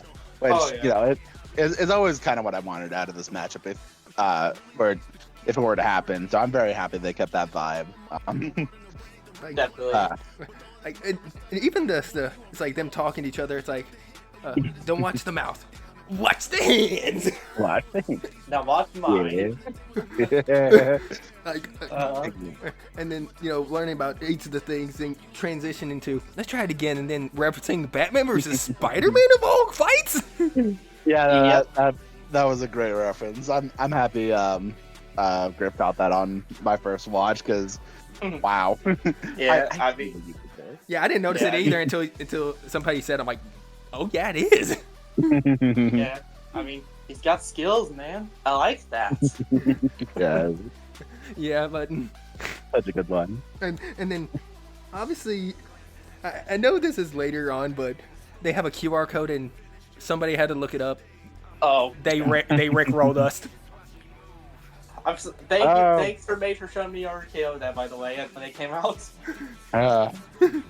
Yes, they rickrolled us. Yeah, they also had K-pop Demon Hunters over in the background. I remember seeing. Yo, Zoe, it's Zoe, my goat. Yeah. Anyway. Seems like somebody likes that show, that movie. Yeah, Maybe a little bit, but it's a anyway. good movie. I'll have to check it out at some point. Likewise. It's on our arc, they're really good. So. But again, Yeah, I'll give it a watch.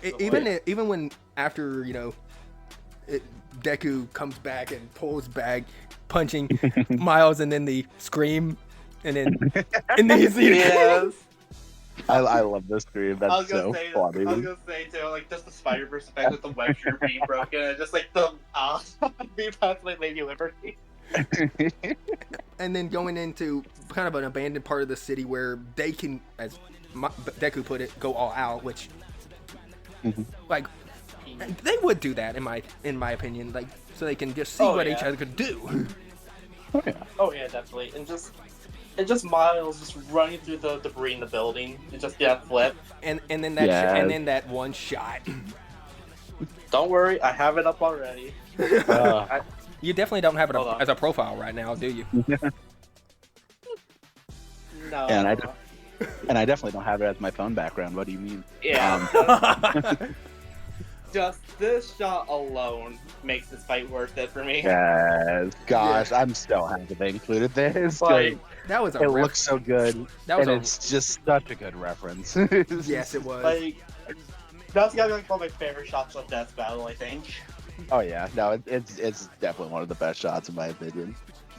And then him by going to Overload, the Overload transition to what the spider suit looked like, which I'm gonna say that the way that looked amazing. Oh yeah, Oh yeah, definitely. And yeah. I was gonna say it definitely has a nice effect to it. and just also this reference to just Sarah was right. Your quirk is amazing. Amazing is my buddy. They call me the ultimate Spider-Man. Which, Yeah. And he definitely didn't reference the Kamehameha at all. No. oh, I love that. And definitely not with and definitely like even the transition, the build up to Deku calculating, like, studying what Miles' suit does was nice touch. Which The goat. another reference to, yeah, a reference to All Might with his fire type no move. I had to get it. Even Yeah, like, that was clever. even with the I even with the ending clash, obviously Miles pulling a Chidori move. Definitely he's not a nerd. Definitely Miles is definitely not a nerd. Cannot confirm.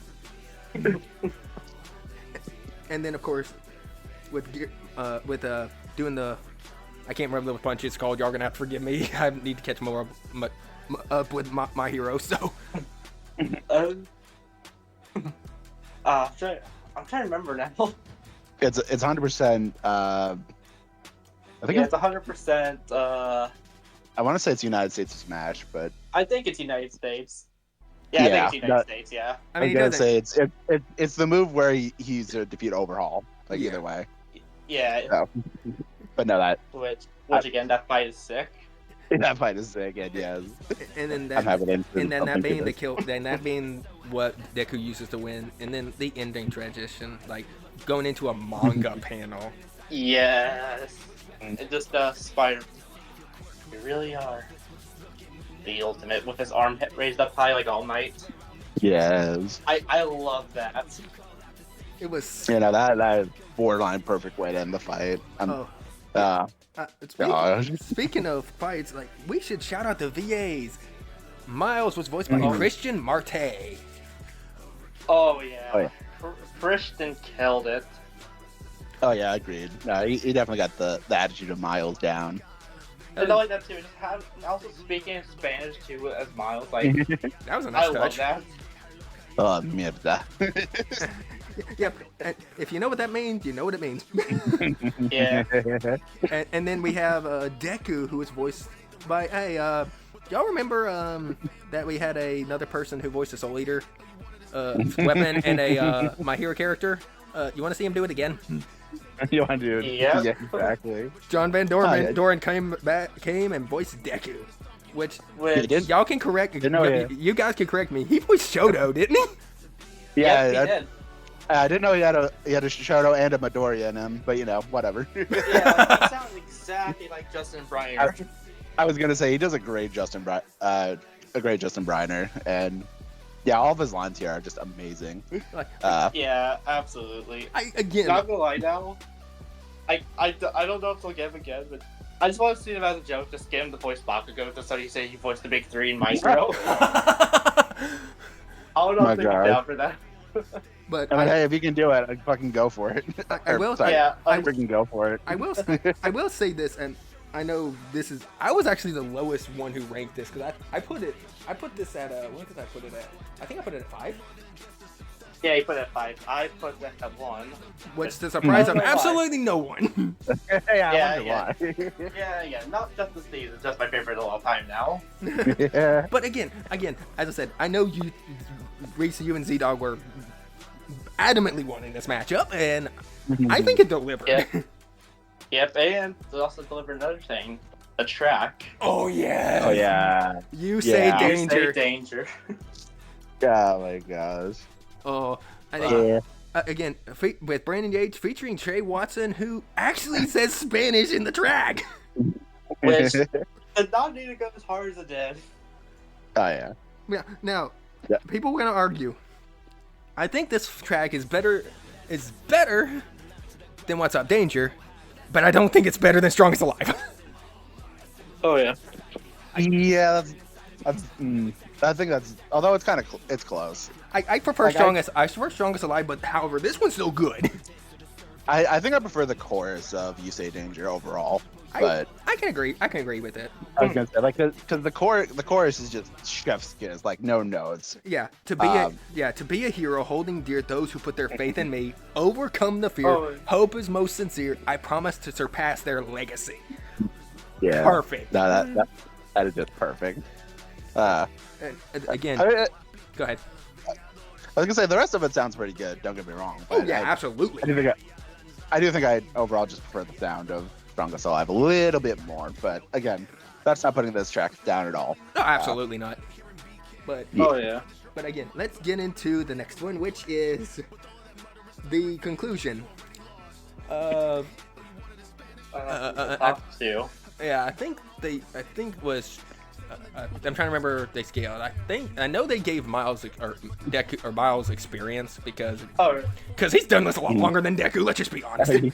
yeah. Yeah, no, that's fair. I can pull up. I think it was like superpowers they tied. Which Speed. I would have given more to Deku, but that's just a minor nitpick. I agree to tie in superpowers because, well, they have ways to counter each other out, and they all have like their own weaknesses. I mean, Yeah, no, I'd mean, say that's fair enough. That's just a personal. I would have given it slightly to it, but again, I'm okay with it being a tie. Yeah. And Speed went to Deku, which makes sense. Gear shift. Okay, that one I will say I don't know why they didn't scale. They didn't mention the Shigaraki laser feat, and only gave him the Nagan bullet feat. I But think they, like, Huh? I think they gave They it the did give end. him the Shigaraki feat. Yeah, I think they gave it at the end. did they, I don't know. I mean, Yeah, they did. But it also didn't help Okay, that gear well- shift helped it out too. I mean, either way, it's like Gearship helped him out there. It's just I thought that was a little weird, but And then the one Yeah. that everybody and their brother and Yeah. sister knew, Power is definitely Deku. yeah, Yeah.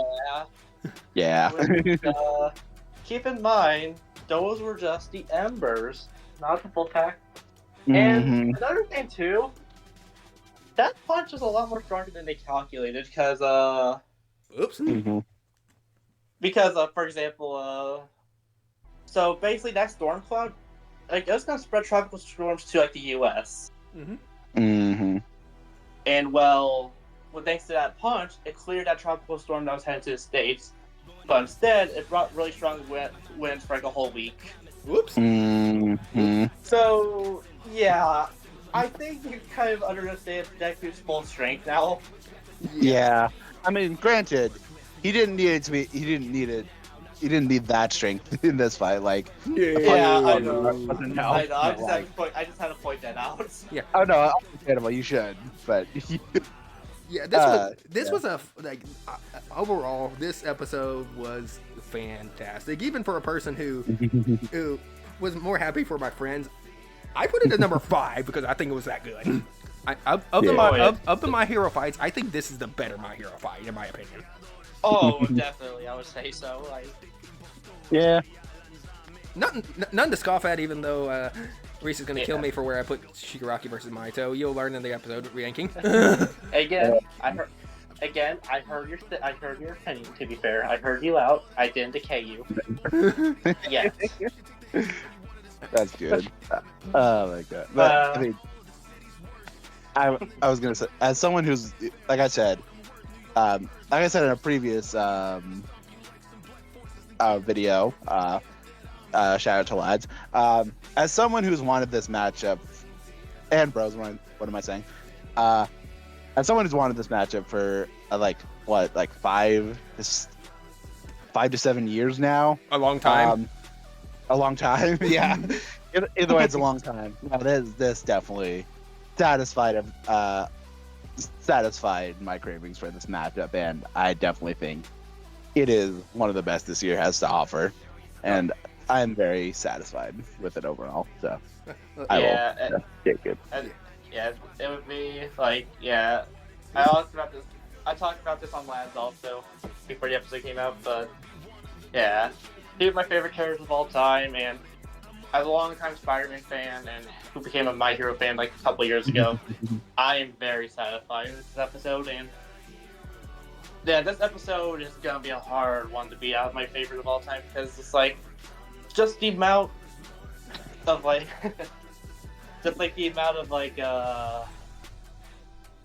words. What's the right word I'm looking for?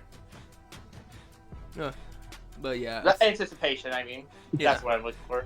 Mm. Yeah, just and not only that, you just reacted to it with the person that inspired that matchup for me. Like that's what just made that even more special. absolutely. Yeah, but I think there's one all in more. all, Yeah, it's a really good Oh. episode. yeah. But all in all, thank you, Z-Dog, for coming on by to talk about the episode with us. I was gonna Of course. ask. I was gonna also say this. This is. I know you're in the Robust Cast, but we have a question for you because we're gonna do this at the very end as well. Well, what's up? If there was a character you want to see on Death Battle, what character would you like to see? Not a matchup, a character. A character? Well, this is hard, actually. If there's an individual character, because I'm not going to cheat and just say anyone from Skullgirls, because that's a franchise. I don't care who from Skullgirls gets on. Individual character, though, honestly, I'd probably say Spectre Knight from Shovel Knight, just because Ooh. I freaking love Shovel Knight and Spectre of Torment specifically, and just the amount of abilities Spectre Knight has and his surprisingly tragic story goes on in the game. I just think it'd be very interesting and fascinating to see Death Battle talk about him, and also to give Shovel Knight another fight since the franchise hasn't had one since season 4. So if we could change that, please, that'd be nice. I second that opinion. Yeah, no, that would probably be my most wanted individual character right now. So Yeah, I respect that. Yeah, but again, like Reece, as we said, again, Z-Dog, it's been a pleasure again. I knew I wanted to get you on for this one because you were adamantly wanting this episode for God knows how long. yeah, no, I really do appreciate you both getting me on here, and getting the chance to talk about the show in any capacity is always a pleasure. Absolutely. Yeah, of course.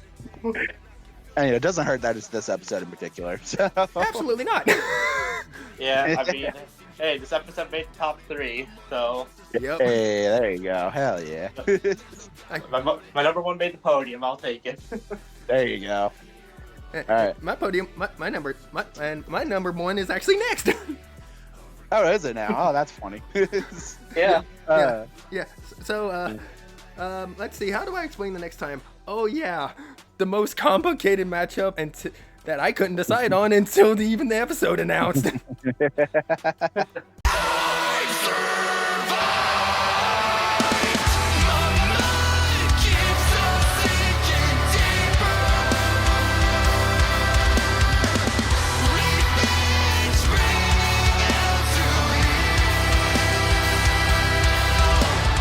Alrighty, Reece.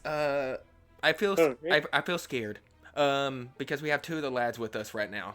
I'm scared. Please welcome Sean and Mate. Hi. You should be scared. No, we should Oh, be. mate, be nice. No, we should be scared of Blake Plushie. That's what we should be scared of, Mate. Oh, for sure. That too. We don't talk about Blake Plushie anymore. She may come for to kill us. She's not feeding your walls right now, RKO. I don't even know what she's doing.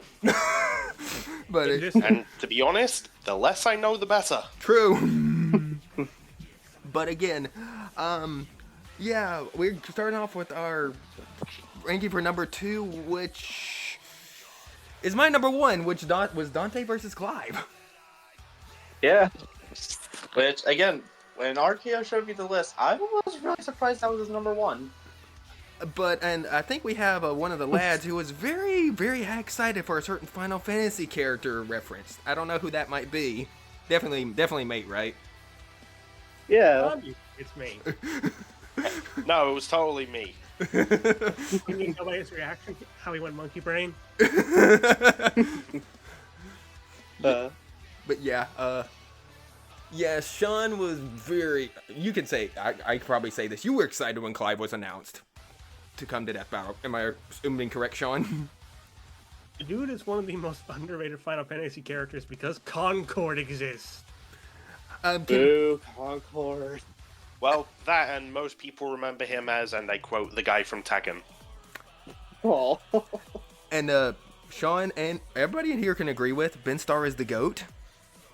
Yes. Yes, he is. Again, shameless plug. Yes, he's a Warframe voice actor. Shut up. But I was excited for this because, as Mate said in the lad's recording, a certain prodigal son was returning as well for this episode. That is right. Let's see, y'all. Dorian Crawford's back. Yeah, y'all remember Terminator, RoboCop, Godzilla, Gamera, Dante, Bayonetta, 500 million other 3D fights that were really good? Yes. Yeah, he came back. But and it also didn't help that I jinxed this episode into happening because guess what game I started recording for my channel the week before this episode announced? It's always Yeah, been but- your fault, RKO. Always has been, always will be. Hey, this was I was okay with this though. I started Devil May Cry and thinking, no way Dante's coming back. I should just learn to keep my mouth shut, shouldn't I? Maybe. I'm gonna be saying something similar with the next episode. Fair enough. Fair enough. But again, Dante and this, and then Reece did his own Twitch channel for Final Fantasy 16, and boy howdy, if you've not played the game, you should play it because it looks awesome. Yes, you should play it. It's fantastic. Sean can adamantly agree that the game is peak. It's a lot of fun. There's so much to explore with that game in particular. Yeah, but I think we should talk about the analysis. We get the run back on Dante, which I don't know how to say about that. Besides, how many weapons does this man have? Yes. Wow, that was in sync. That's hilarious. Hey, great marketing alike. True. But, and the fact of the matter is how Dante's story was. I didn't realize how dark Dante's story was at first. I just thought he was this awesome devil hunter who just killed devils for fun. Didn't really know the full backstory of yikes. Yeah. And from what I hear, it only gets worse from there. Yep, it does. Yeah. Wow, my phone's going off. Oh well. Anyway. But the fact of the matter is, Dante, how his story is kind of depressing, but he keeps his chipper attitude throughout the whole thing. Even referencing his nephew in Nero. Death Battle, when are we getting Nero versus Hellboy? When? I mean, we are getting Nero. True. It's not the Nero you're thinking of. Fair point. If you know, you know. True. But then learning about the Devil Sword Dante, well, Legendary Sword Dante, but what complicated? Devil May Cry is complicated. Ugh. Yeah. And the fact of the matter is, the Sin Devil's trigger and his other devil triggers that gives him a boost in power. All we know is that was interesting to learn about, but also, ow, my brain hurts. Oh yeah, definitely. Devil May Cry lore. Jesus. Which transition into the bullcrap that Clive has gone through in Final Fantasy. Oh yeah, and Well, that and just the surprise that there are Final Fantasies aside from 7. True. True. And here's the thing too, like, Sorry, I know that joke's like no, you're overdone. good. No, it's not. Look, you good, had I to skip respect 9 it. entries to get to the next one, okay? Give him some credit. True. But yeah, I was gonna say though, like, if you thought Dante's backstory was brutal, sit down and hear Clive's backstory. Sit down, kiddies. Let's go over Clive Rossfield and how much of a his mother is. Yeah. Like I still even remember going into Reece playing the game and seeing her for the first time. I was like, "That's Clive's mother. She is a pain in the rear end." Yep. Yes, she was. Yes, The she fact was. that we found a woman in media that our friend Kier would have no interest in. And that's saying Yeah. something. Yeah, so It really basically- is. So he's basically Teddy if it was Monokuma, pretty much. That's one way to put it. That's my joke for if that fight somehow ends up happening. Yeah. I'll take that one. I'll take it. Yeah. And then learning about the icons, the dominance, and also shout out to Kira again, the monkey brain of I'm gonna call it the kaiju / summon what the dominant fights in that game. Yeah. The dominant fights were always so good. Which, fun fact, that was the RTX first experience of the game, just witnessing one of the first dominant fights. Which was Bahamut, which I'm gonna say this first dominant fight, pig.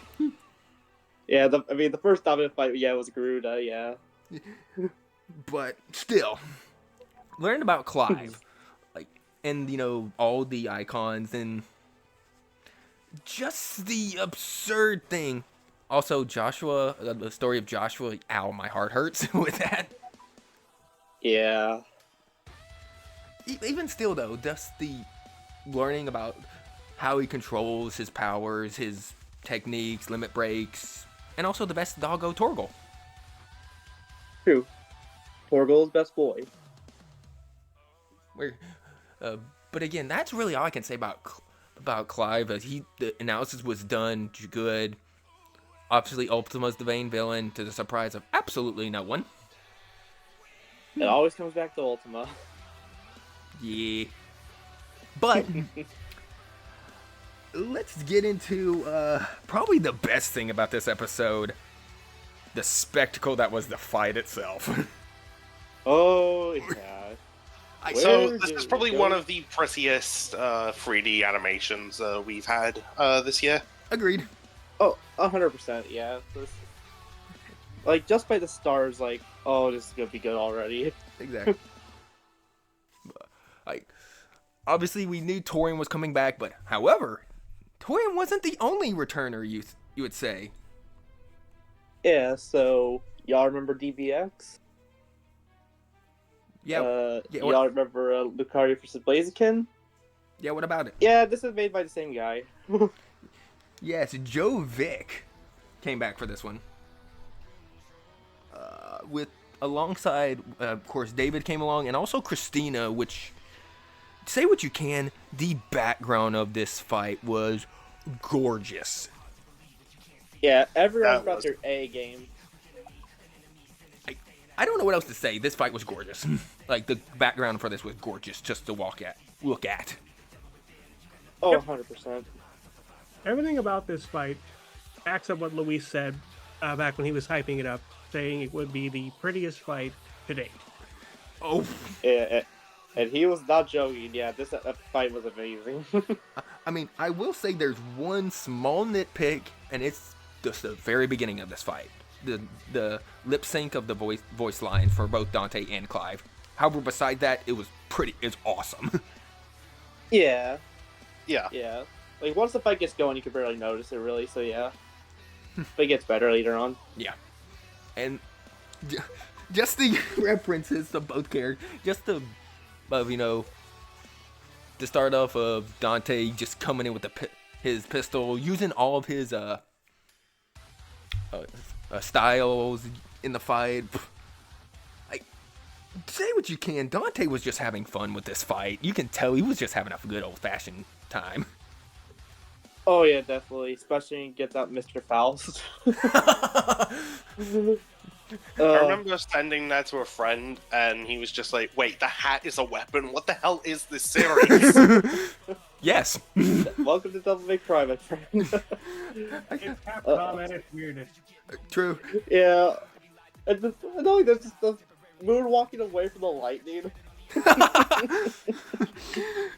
As I said, That's one of my favorite shots from the animation. It's so good, I love it. I think even before it, even, the Navon, Dante using the fawn, and Clive just going, fancy yourself a bod. Yeah, I love that line. me and Sean would get that joke for some reason. I don't know why. Look, the dialogue's hilarious. What else do you want to really know? Yeah. Yeah, like when Dante pulls out the bike and Clive's just like, what the hell is that? It's a motorcycle. Yeah. And Yeah. I was even going to say, again, I know Bro said this in his Robustcast. Bury the light, like those lines Dante said when he brings out one of the weapons. You can't hide that song from me, Death Battle. You can't. Yeah, and then we get to the segment of Devil Trigger versus Limit Break, which... That raindrop reference to the raindrop fight with Virgil. I will admit, when I was first watching the episode, I did not realize that was a callback. Like, on multiple rewatches, I realized, wait, oh, no, they're recreating the raindrop scene.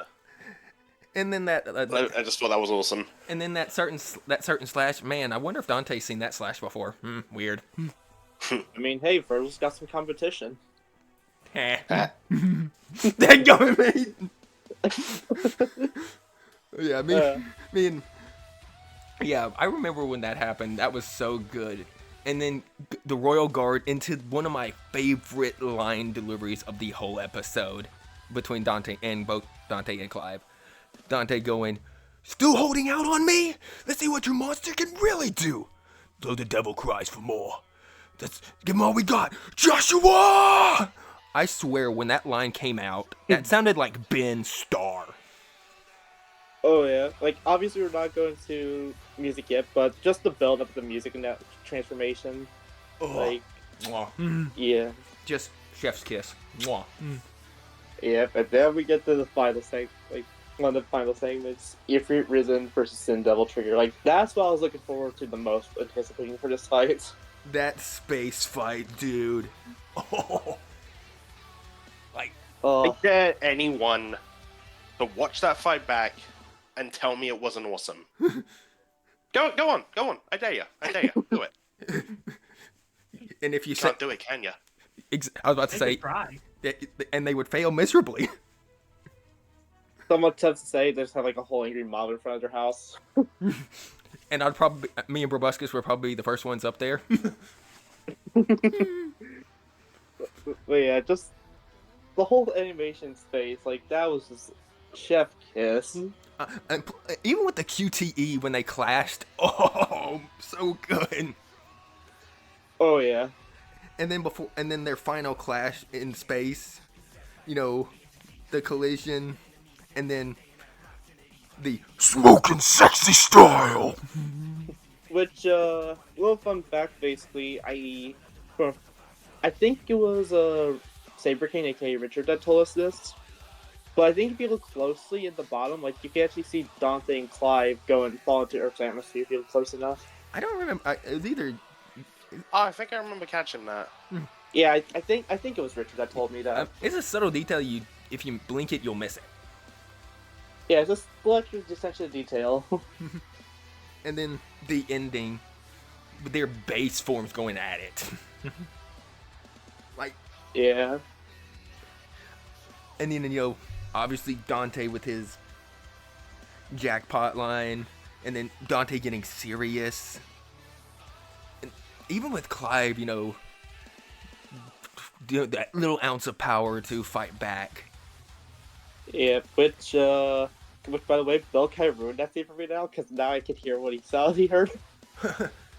I need a drink! God dang it, Bill.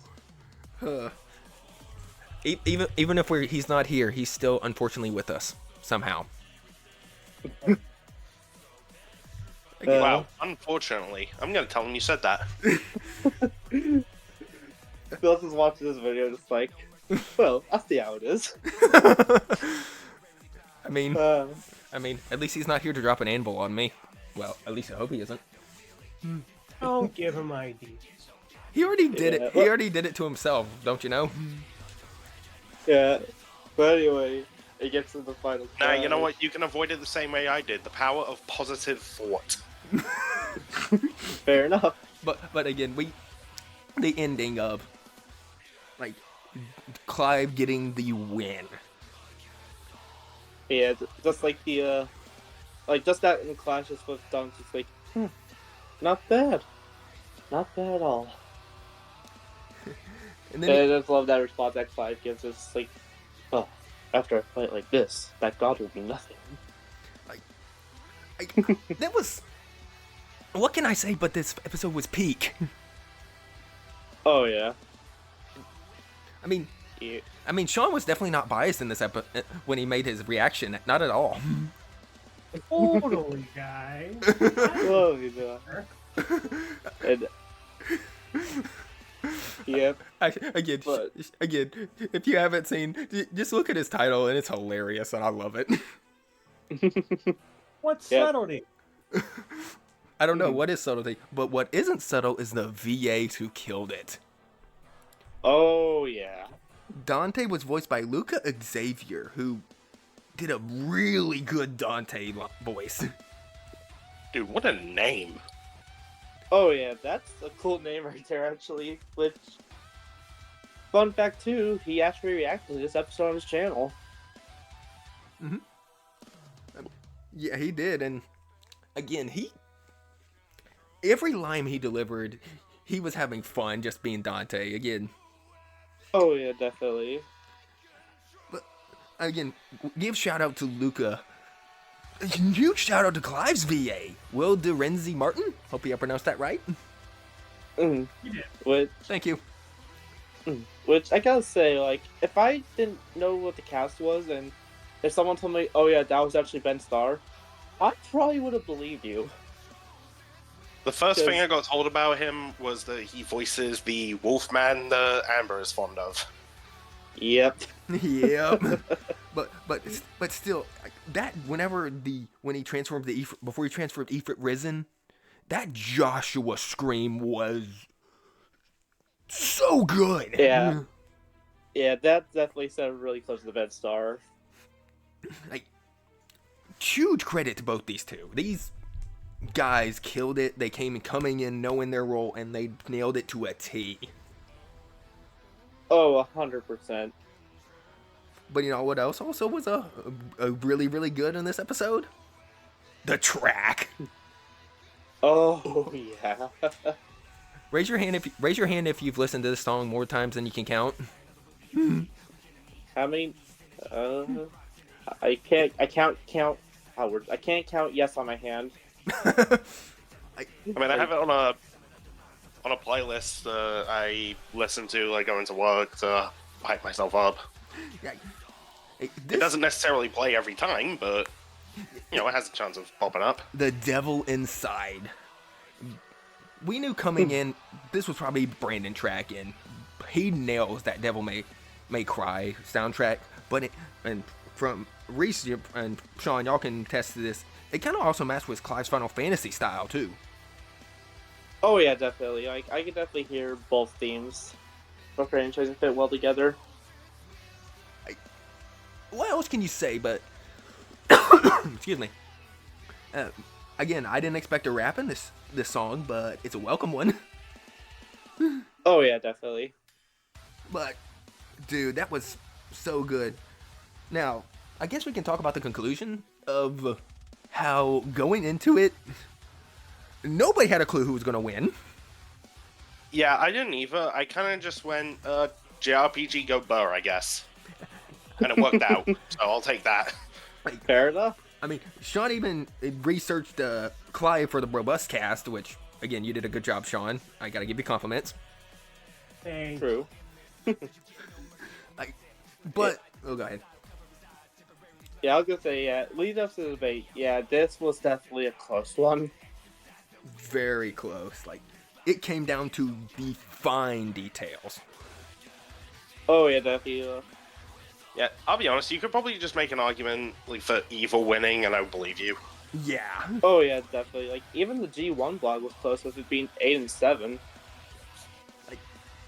Like, So that kind of tells you how close this match was. like legitimately, even they gave there was a tie on stats. There was a tie on abilities. It only came down to one minor detail, which was endurance, which they gave to Clive. It was so small, but it was just enough to push Clive ahead. Yeah, it. Yeah, I guess like I could definitely see one of them winning any other way, and yeah, I could definitely agree why they gave it to Clive. Yeah, if I may echo what Death Battle said for Scarlet Witch versus Zatanna, like this matchup is basically like walking on a tightrope, and it can go either way at any point. Precise. Yeah, that's a good way to look at it. Yeah. And these two, again, I think they both were done justice. Again, I'm a the Devil May Cry fan. I think they did Dante justice. Again, I can't speak too much because I've only seen gameplay of Final Fantasy 16. So, Reece and Sean, y'all can say they did justice on Clive or not. I would say they did They did a just good job of Clive. them. They did really great. Again, and also show love to other Final Fantasies other than 7, because yes, there are other ones, and 16 is peak. Yeah, maybe one day you'll get into their Final Fantasy character stuff for 7. Shulk Maybe versus one day. Lightning. I was about to say. Man, that Yeah, was, man, I need to check that cough. I'm weird. Maybe one For day. those that didn't catch that, he said Shulk versus Lightning. As I said, Yeah. Bless you. And may not be one of his most wanted. yeah, definitely not. But But like this was peak personified. yeah, like everything about this episode was great. Just Torian coming back, Gak, like this was a really great episode. And plus, we got flips in this episode, so we know it was Torian. If there was no flip, what do you? That I was like, if someone told me this was a Torian episode, I didn't see a flip. I was like, no, it's not. Where's the flips? But again, this was a solid episode. However, this is not our collective number one because our collective number one is actually the episode that followed and Reece. It was both me and Reece's number 2, actually. Yeah, so kind of funny to think both for number 2 would be number 1. Hey, sometimes that's just what happens. But Yep. the only thing I can say about this the next one, man, our childhood was gonna hurt. Yep. With that being our number 1.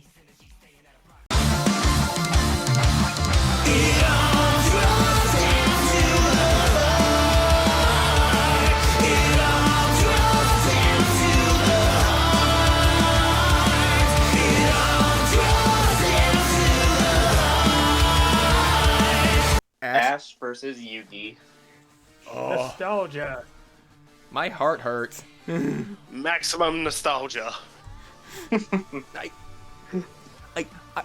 This was one of the episodes when they were doing the Kickstarter for this that I was super excited for. Aside from Bowser Eggman, of course. Yeah. No, like, of the ones that... Of all the Kickstarter episodes, like, this was the one I was waiting for. Yeah. This, like, I mean, I will say, even for the build-up for this fight, episode, you could tell that both fan bases were hyped as heck for this. Oh, yeah, definitely. I know, going from the Pokemon side of things and the Yu-Gi-Oh side of things, like, both franchises are iconic. Granted, one has over 2,000 episodes, which, research team, I do not envy you in the slightest for this episode. I mean, it's not quite that many episodes. But still, that's a lot. 4 digits. Yeah. I guess one thing to leading up to the episode 2, like, shout out to Bro and May for the research on the Probuscast. Yeah. Because, oh my god. Like, again, I'm gonna ask this to you, mate. Are you okay? Well, okay, so when I was tasked with the whole thing of like researching Yugi for Probuscast, this was like well over a year ago at this point. Okay, that's good. You know, I had comparatively less to watch, like what, 200 episodes compared to like 1,200 plus. Yeah, I felt so bad for Bro. Like, I respect him for it, though. I respect them. Absolutely. Spare a thought for Bro, everybody. Yeah, and not only that, considering how many Give episodes him that he kudos. researched this year also, like, Good grief. yeah, give respect to the man. But this was also my first time going back through Yu-Gi-Oh! With Death Battle on the brain, because I'll admit, like, back in the day, I always thought Yu-Gi-Oh! Can't really be on Death Battle because, well, how does it work? Like, they play a card game. How do you quantify that? True. Past me was an idiot. Because multiple ways where they end up just summoning the monsters into reality regardless of the card game rules, which is how I found out that Ka and Ba were a thing. And when I learned that, I was like, wait, that's how this works? but yeah, I even got back into Pokemon and Yu-Gi-Oh! I started watching Yu-Gi-Oh! Which I still need to go back and continue watching because nostalgia is nostalgia, and shut up. Fair enough. But even, like, just adding what Pokemon they were going to give Ash, because if you don't know Ash and his story, his Pokemon changes a lot. Yeah, a lot. Like, he's got well over 60, and that's including the 30 Tauros. Again, True. again, I will, even though going back and looking at some of them, I'm like, he had some of those. Tells me how much I remember from Pokemon. Yeah, Ash has had a lot over the years. I mean, in the same. Including a legendary. Yeah, thanks, Yeah, Solgaleo. he did. I mean, in the contrast of Yugi, you know, learning about all the dual monsters. I mean, again, you have his calling card, which, if you don't know his calling card, I'm not going to say it because you should know it if you're a Yu-Gi-Oh fan.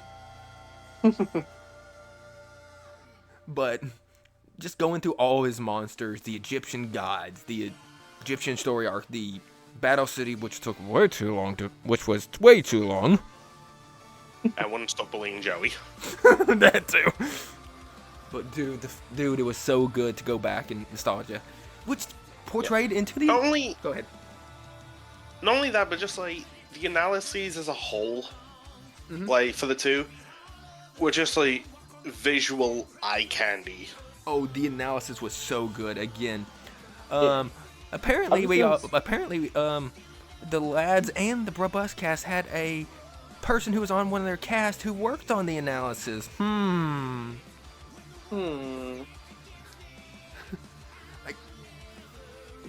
remember the guy who came for Build Discord for both of them? Yep. Yep. I can't remember, but I'm getting hungry for meatloaf right now. Nice joke. Thank you. But Yeah. dude, with the way they did Ash's story, even adding the numbers to the Pokemon. That was such a nice touch. Yeah, I love that. I'm just gonna say this right now too. For analysis editing wise, this is my favorite analysis for editing. Like they did Ash's analysis so well in this. The edits were so good. Again, just learning about the Pokemon and then just them studying Ash's story, which, as I said, the researchers, I don't envy them. Yeah. Especially how much they had to look into. Oh, God. But in the same way, Yugi's was still good too, in its own contrast. You know, with the way the analysis done, even with them showing the cards of the monsters, as well as just the visual of the monster themselves. Yeah, and also the use of like the Japanese footage in a whole bunch of scenes. Oh yes. I mean, I liked how I even still like the joke that they use for when they talk about an Exodio. Curse you, God Weevil. damn it, Weevil. Thank you, mate. You know what? If you're ever mad at Weevil, just look up the Draw Monstercado scene. I don't know what else to say about And that. if you remember that scene and you think, okay, you're being a bit harsh, remember what Weevil did in that scene as well. That is true. Yeah. But also learning about how season 0, because you know when they said that he would basically anime Jigsaw, they weren't whistling Yep. Dixie. No, that was accurate. Again, I've actually saw it for once. I'm like, that's Yami? Jeez, he was different than the regular TV show I remember watching. Season 0, baby. Exactly. Yeah, well, that and just the original manga. That too. But even just the manga panels that they use for this, so good. Oh yeah. And then just when they went into the trap and spell cards, jeez. Yeah, I think we now have a record for just amount of things listed in the sidebar at any given time. Like just Yugi's spells alone. I was gonna say I could one up and say Wily's stuff, but I mean, to be fair, at least for a while, they actually included all of his aliases, while here they couldn't get all his cards. That kind of tells you how many cards Yugi has. a buck ton. Yes. Yeah. But yeah, this was like say the analysis was so pretty to look at, so good to learn about. Yeah, also back to Ash's analysis tree. One thing I just love the analysis, like age 10 for 20 years. Like they had a reference to him not aging. I love that. Yeah. I also had a feeling they would do this because, like, when it comes to like Death Battle and like, you know, what they include in the likes, like they'll sometimes put in like a certain character because, you know, like with including Yang and Blake's, and that got like the biggest reaction out of people just from that alone. So I had a feeling they would do this, but for Ash they listed whichever Pokégirl companion you watched growing up, which that was the correct call. That was the right thing. But imagine if they just listed one. Oh gosh, the fan riot. Yeah. But that was funny though. I mean, I'm gonna say I'm a Serena guy personally, but that's just me. Dude, same. Same. Nothing against any of the other Poke Girls. No, nothing against. And then apparently Yuki's friends with Bobobo. Bobobo? Oh yeah. Which I learned about after the fact, thanks to Little Karibo. Yeah, it was literally just like a scene in the manga where Bobobo was in like some weird Mario Party game. Of course. And he just popped his afro open. Yugi pops out and he summons Slifer. Yeah, when we were talking about this like a week ago, like we were just like, what? Like my brain was just exploded after that. I mean, I think the best question is don't ask. That all happened because the creators of both got together at a New Year's party, talked about it, and they just thought it would be funny. But yeah, I respect it. Which, to be fair, it was. Now, yeah, we can talk about and gush about the analysis. I think we have more to gush on this bloody fight. Oh, hell yeah. Yeah, so I think the best part to start is the opening. Oh, yes. Oh, dude, the Game Boy style opening, which they also open the anime with. Yeah. That is perfect. And I found a reaction basically badmouthed that bit, and I was like, shut your whole mouth. Fair enough. I second that opinion. Nice. And not only that too, just that transition to Pikachu from going to sprites to 3D, like that was a cool transition. Yeah, you were gonna say. Oh, so cool. You were gonna say something, I mean, Sean? of course it has to. Oops, sorry. I thought you said something, Sean. My bad. What how this fight is, you can show that this was a passion project and a very good reason why it got delayed. Oh yeah, yes. Yeah. Because this was supposed to be. Go ahead. Episode 200, it was delayed by an hour to be uploaded on the website. Yeah, because the file was just too big. Which makes sense. And hey, it's not just a long episode; it's also their second longest episode of the series. Yeah, and I want to just throw this out there with a common criticism I do see with this fight, just people saying oh, they wished it could have been longer, or they could have highlighted this thing, which I understand, but at the same time, the fight is 5 minutes, and how much is there to include? Yeah, and not only that too, originally we all thought this was going to be sprites. Nope. Because, fun fact, this was animated by Origin, who's a pretty well expert of sprite animation. And it turns out he's been learning Blender, and this is a lie. The thing I marvel at with this animation is where they got the Yugi and the monster models from. Because as someone who's played the game, it's definitely not Jump Force. I was gonna say that. I mean, that didn't look like Jump Force. Yeah, I was gonna say. I mean, there's plenty of other Yu-Gi-Oh games that do have 3D models, Or they especially for the monsters. Or they could have been built from the ground up too. To be fair, that's not impossible, but I don't know. I don't know if they said, but again, you can tell they. I even love the way it was in a stadium. That just felt perfect for these two. Oh yeah, no, it had to be. Yeah, it's basically the same Origin had planned for the fight animation he did years back. Oh yeah, I didn't realize that was a callback, but you're right. I mean that, and it's just a Sword and Shield arena. Yeah, it's one of those gyms, Sword and Shield gyms. Yeah. But just the impact, of starting off with obviously Atem. Yes, that is Yami's real name. Shock, shock. Mhm. Mhm. But and then obviously starting off with Dark Magician, which again, that's Yugi's calling card. If he didn't have Dark Magician, they've done something wrong. Yeah, they But I had. will started say, Dark Magician. the fact that Dark Magician was the first one taken out was actually kind of a shock in hindsight. Mhm. Even though I will say I think it was due to the trap card of the, I could be wrong, that Yugi played.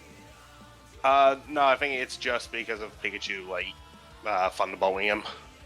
Okay. I think my name's TCS Anime, but he actually breaks this down like why things actually happen in Yu-Gi-Oh! Logic for people who want to go check that out. Oh, okay.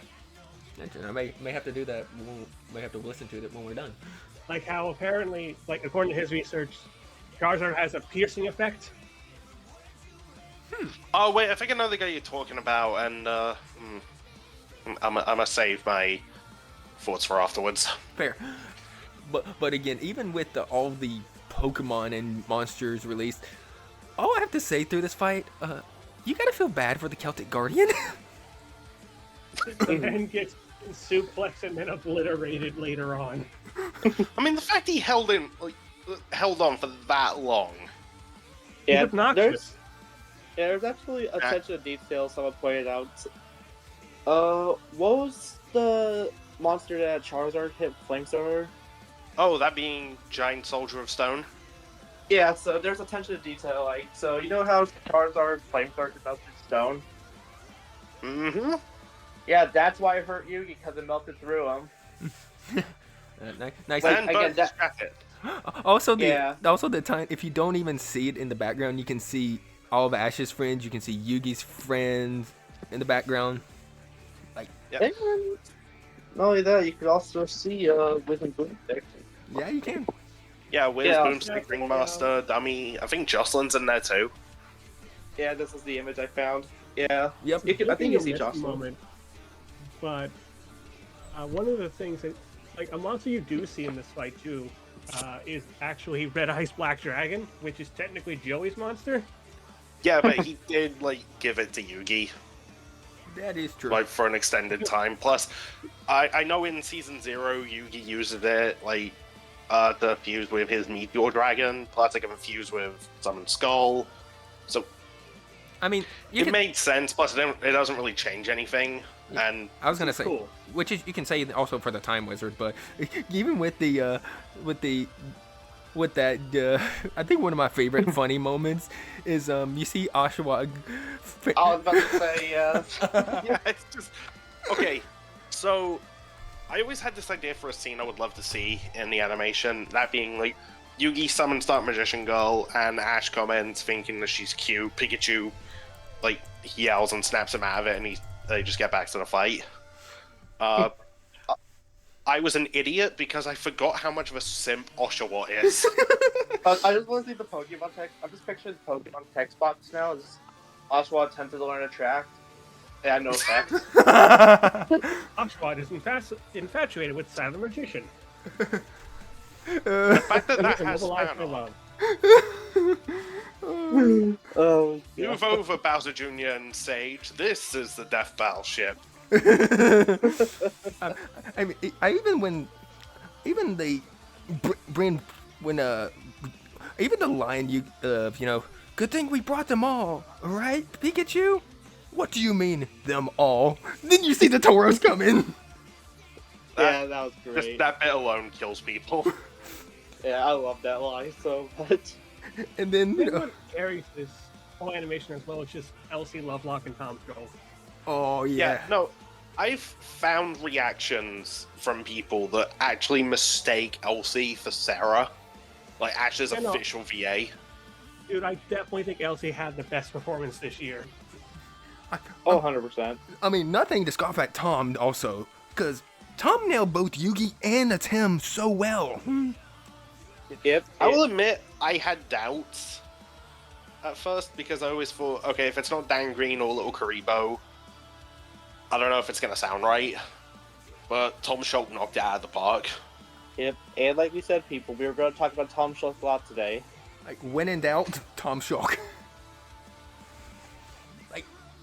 Like, again, I'm gonna say this: Elsie cannot escape my channel for the life of me.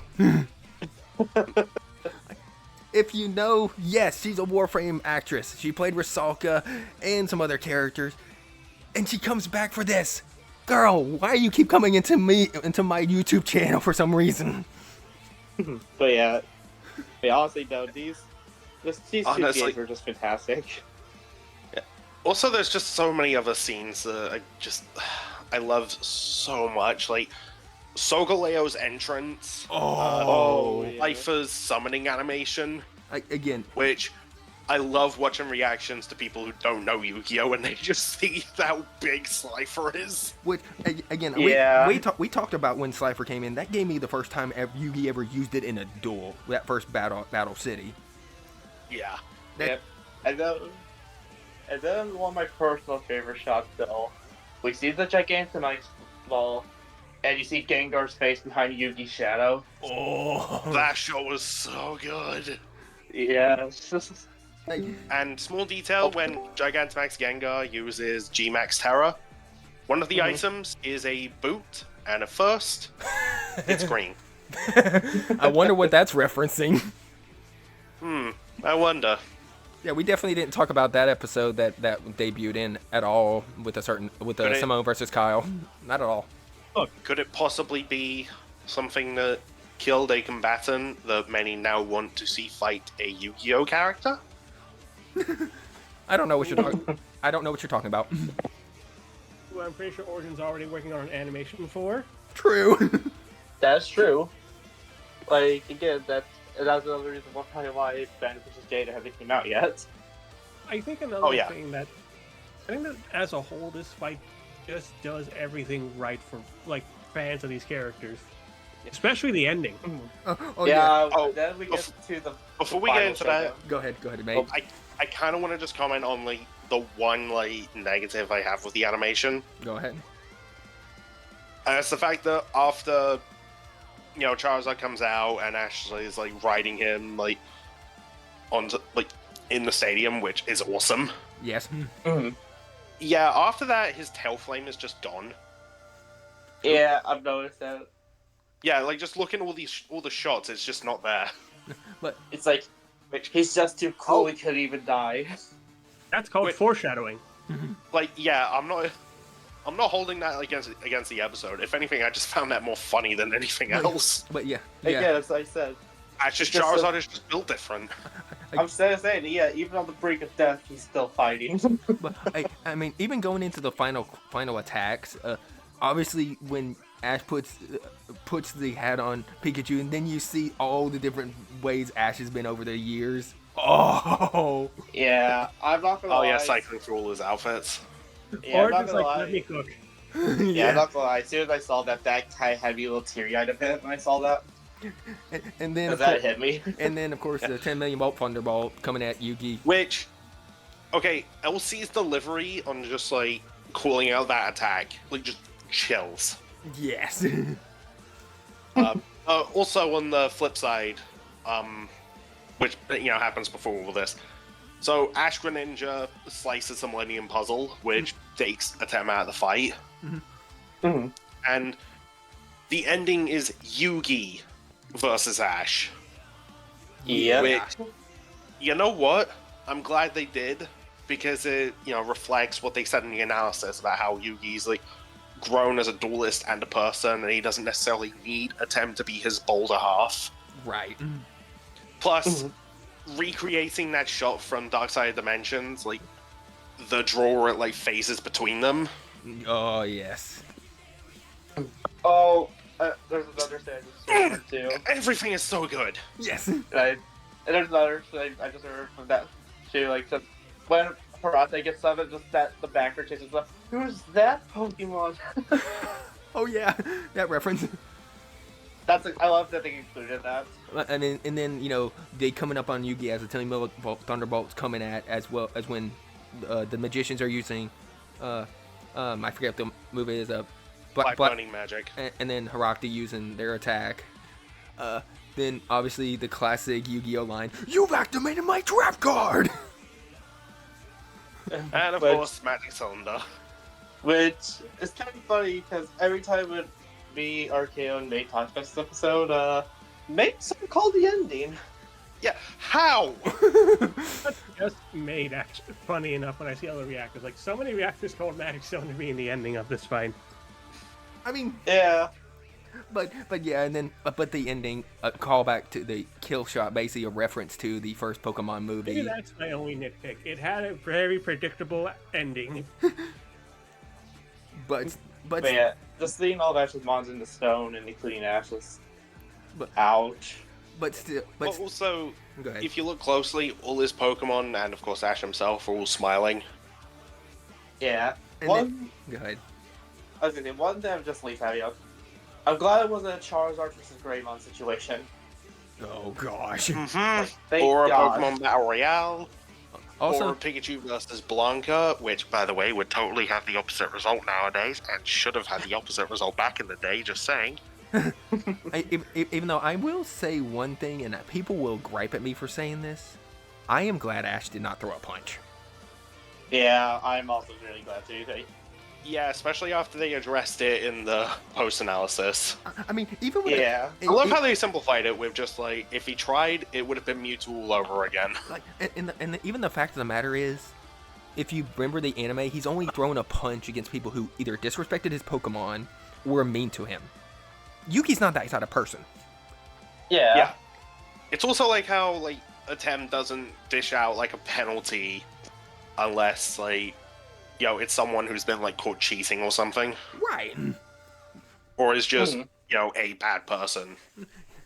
Yeah. But even the ending of, that was a great duel, Ash, referencing the ending of Yu-Gi-Oh!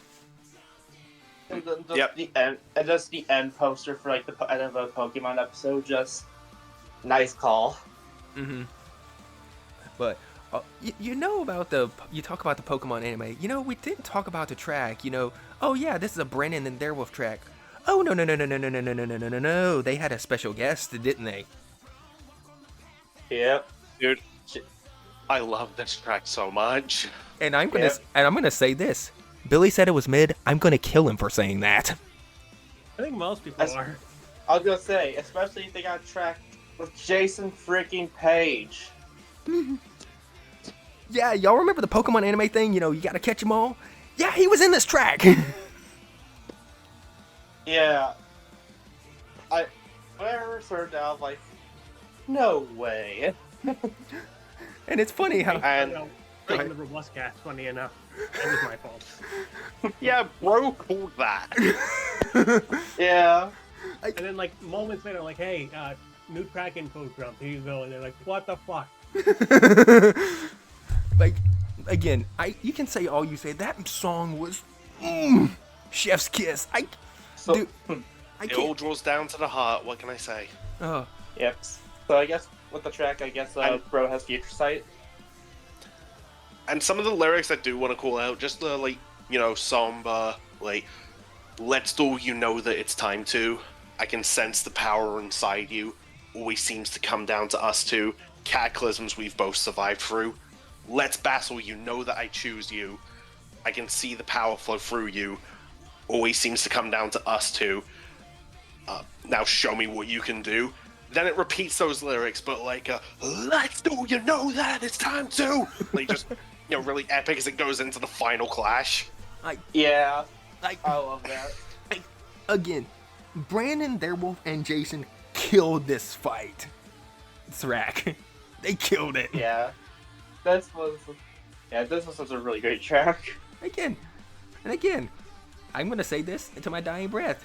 Billy calls it mid. I say he's dead.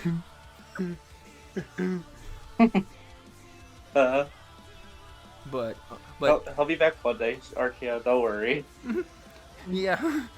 But But yeah, anyway. let's get to the conclusion. Obviously, bringing up the fight of, I think the three things they gave were experience, Strategy and monsters. thank you. They gave experience to Ash, which, when they explained it, actually makes kind of a little bit more sense. And I think the G1 blog even gave Ash experience as well. I could be wrong. Yeah. Yeah. Yeah. I mean, I'll that's the allow that. benefit of your series going on longer. True. Yeah. Very Considering true. how much like he's battled for so long, yeah. But yeah, them explaining, Ash has gone through a lot of different regions in Pokemon. Again, y'all remember all the regions we've come up to this at this point? Yeah, Ash has been there. Except Paldea. Yeah, true.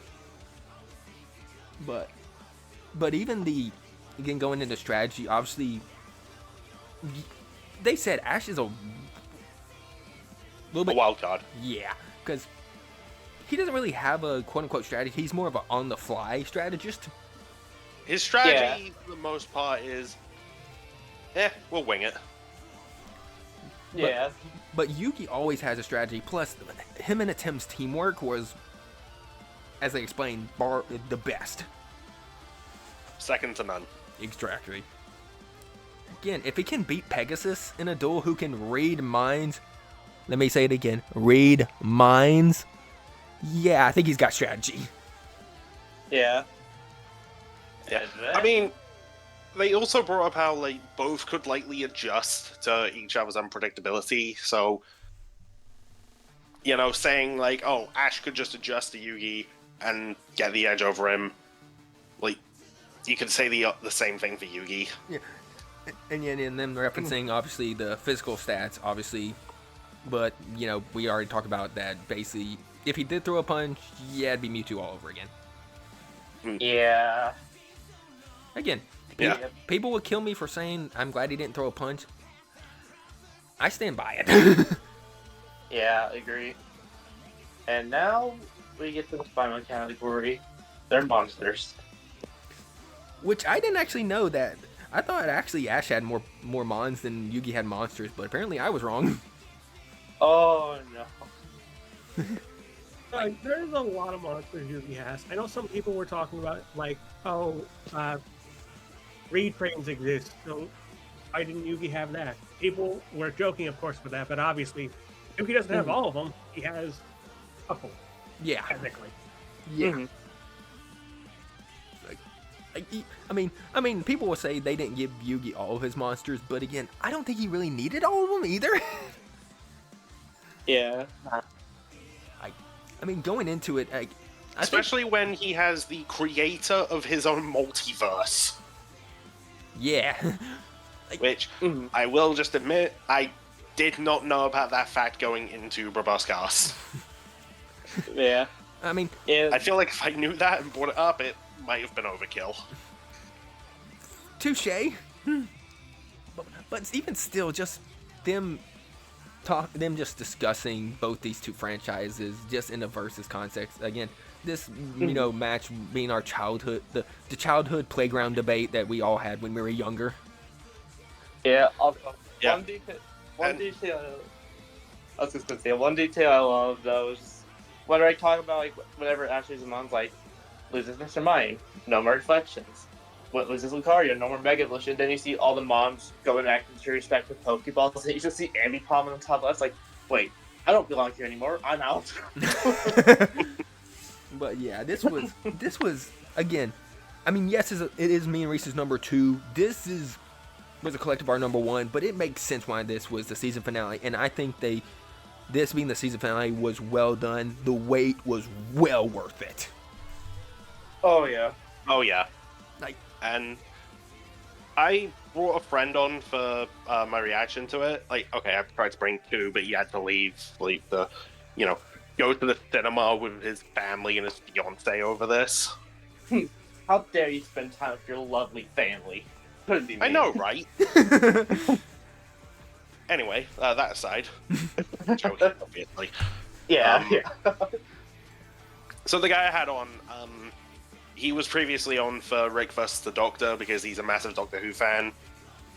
He's met several Doctor actors, including... why am I blanking on his name? I feel... David Tennant, there we go. there you go. Yeah.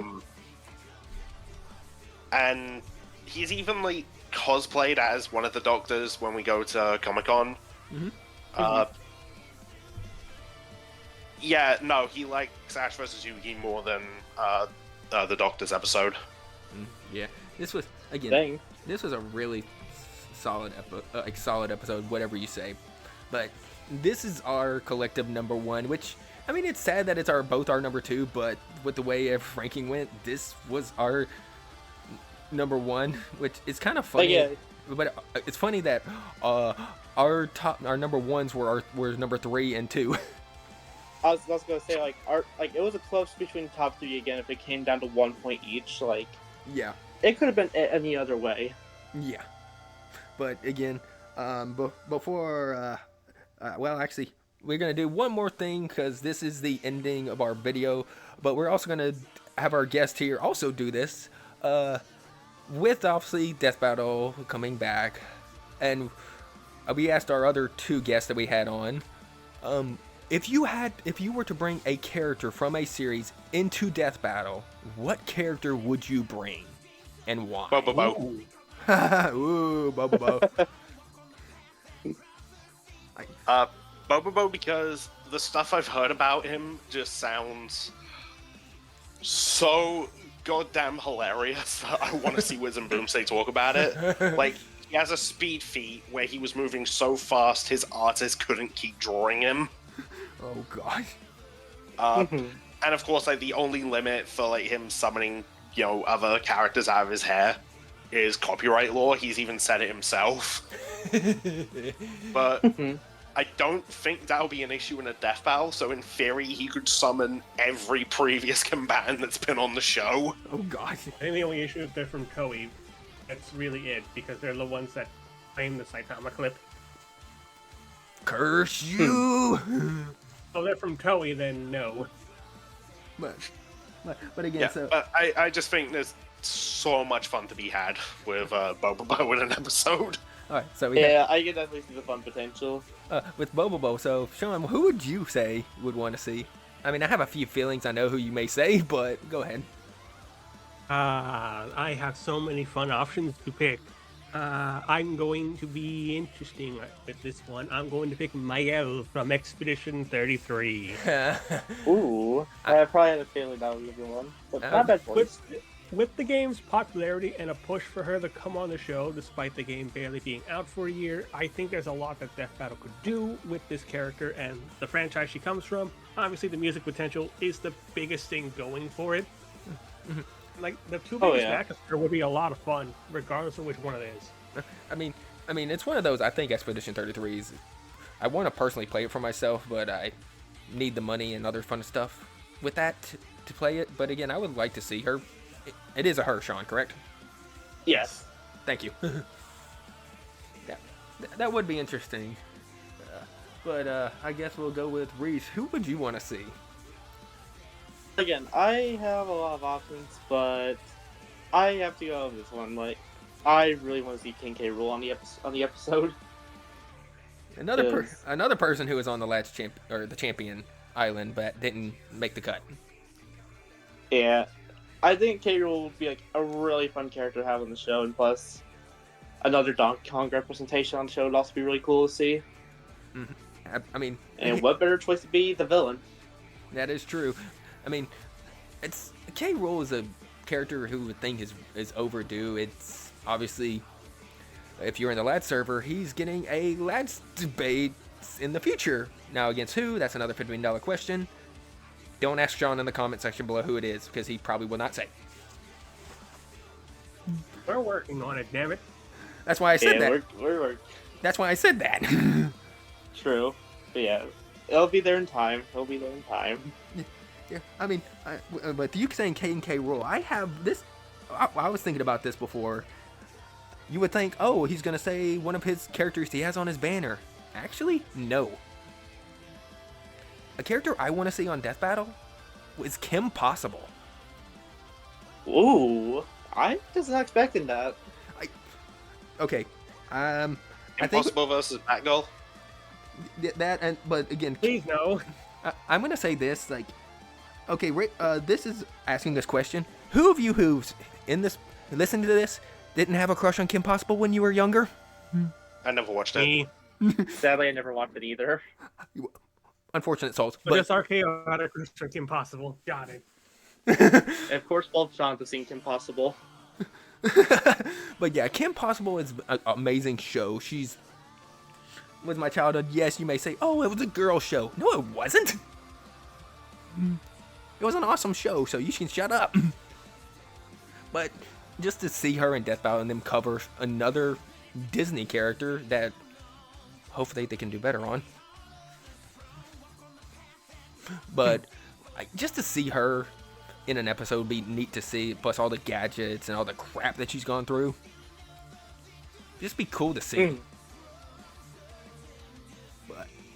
But yeah, that's the R4. But again, I want to personally say to Sean and Mate, thank y'all for coming on and joining us for talking about these 2 episodes. Mm-hmm. Yeah. Again, shout out to all everybody who came on this video. Again, another shout out to Big Nose Entertainment for making the things for the intros for what we talked about. Again, go subscribe to his channel. He's an amazing person. And again, tell him the lad sent you. But again, I can't say anything else, but I cannot wait for what Death Battle 26 has in store with a certain Bleach character maybe coming on for an episode. Sean, let's go! Yeah, maybe. But again, we will see you guys in the next video. You guys have an outro? Well, first off, I just want to say thank you guys for watching it all the way through. Thank you for our guests, Purple, Z-Dog, and Sean for joining. Once again, shout out to Nosy for helping with the intros for the episodes. And can't wait to see you all next year for what we have in store for Death Battle and other stuff on the channel. Alrighty, well, I hope to see you guys next time. Peace out. Goodbye, everybody.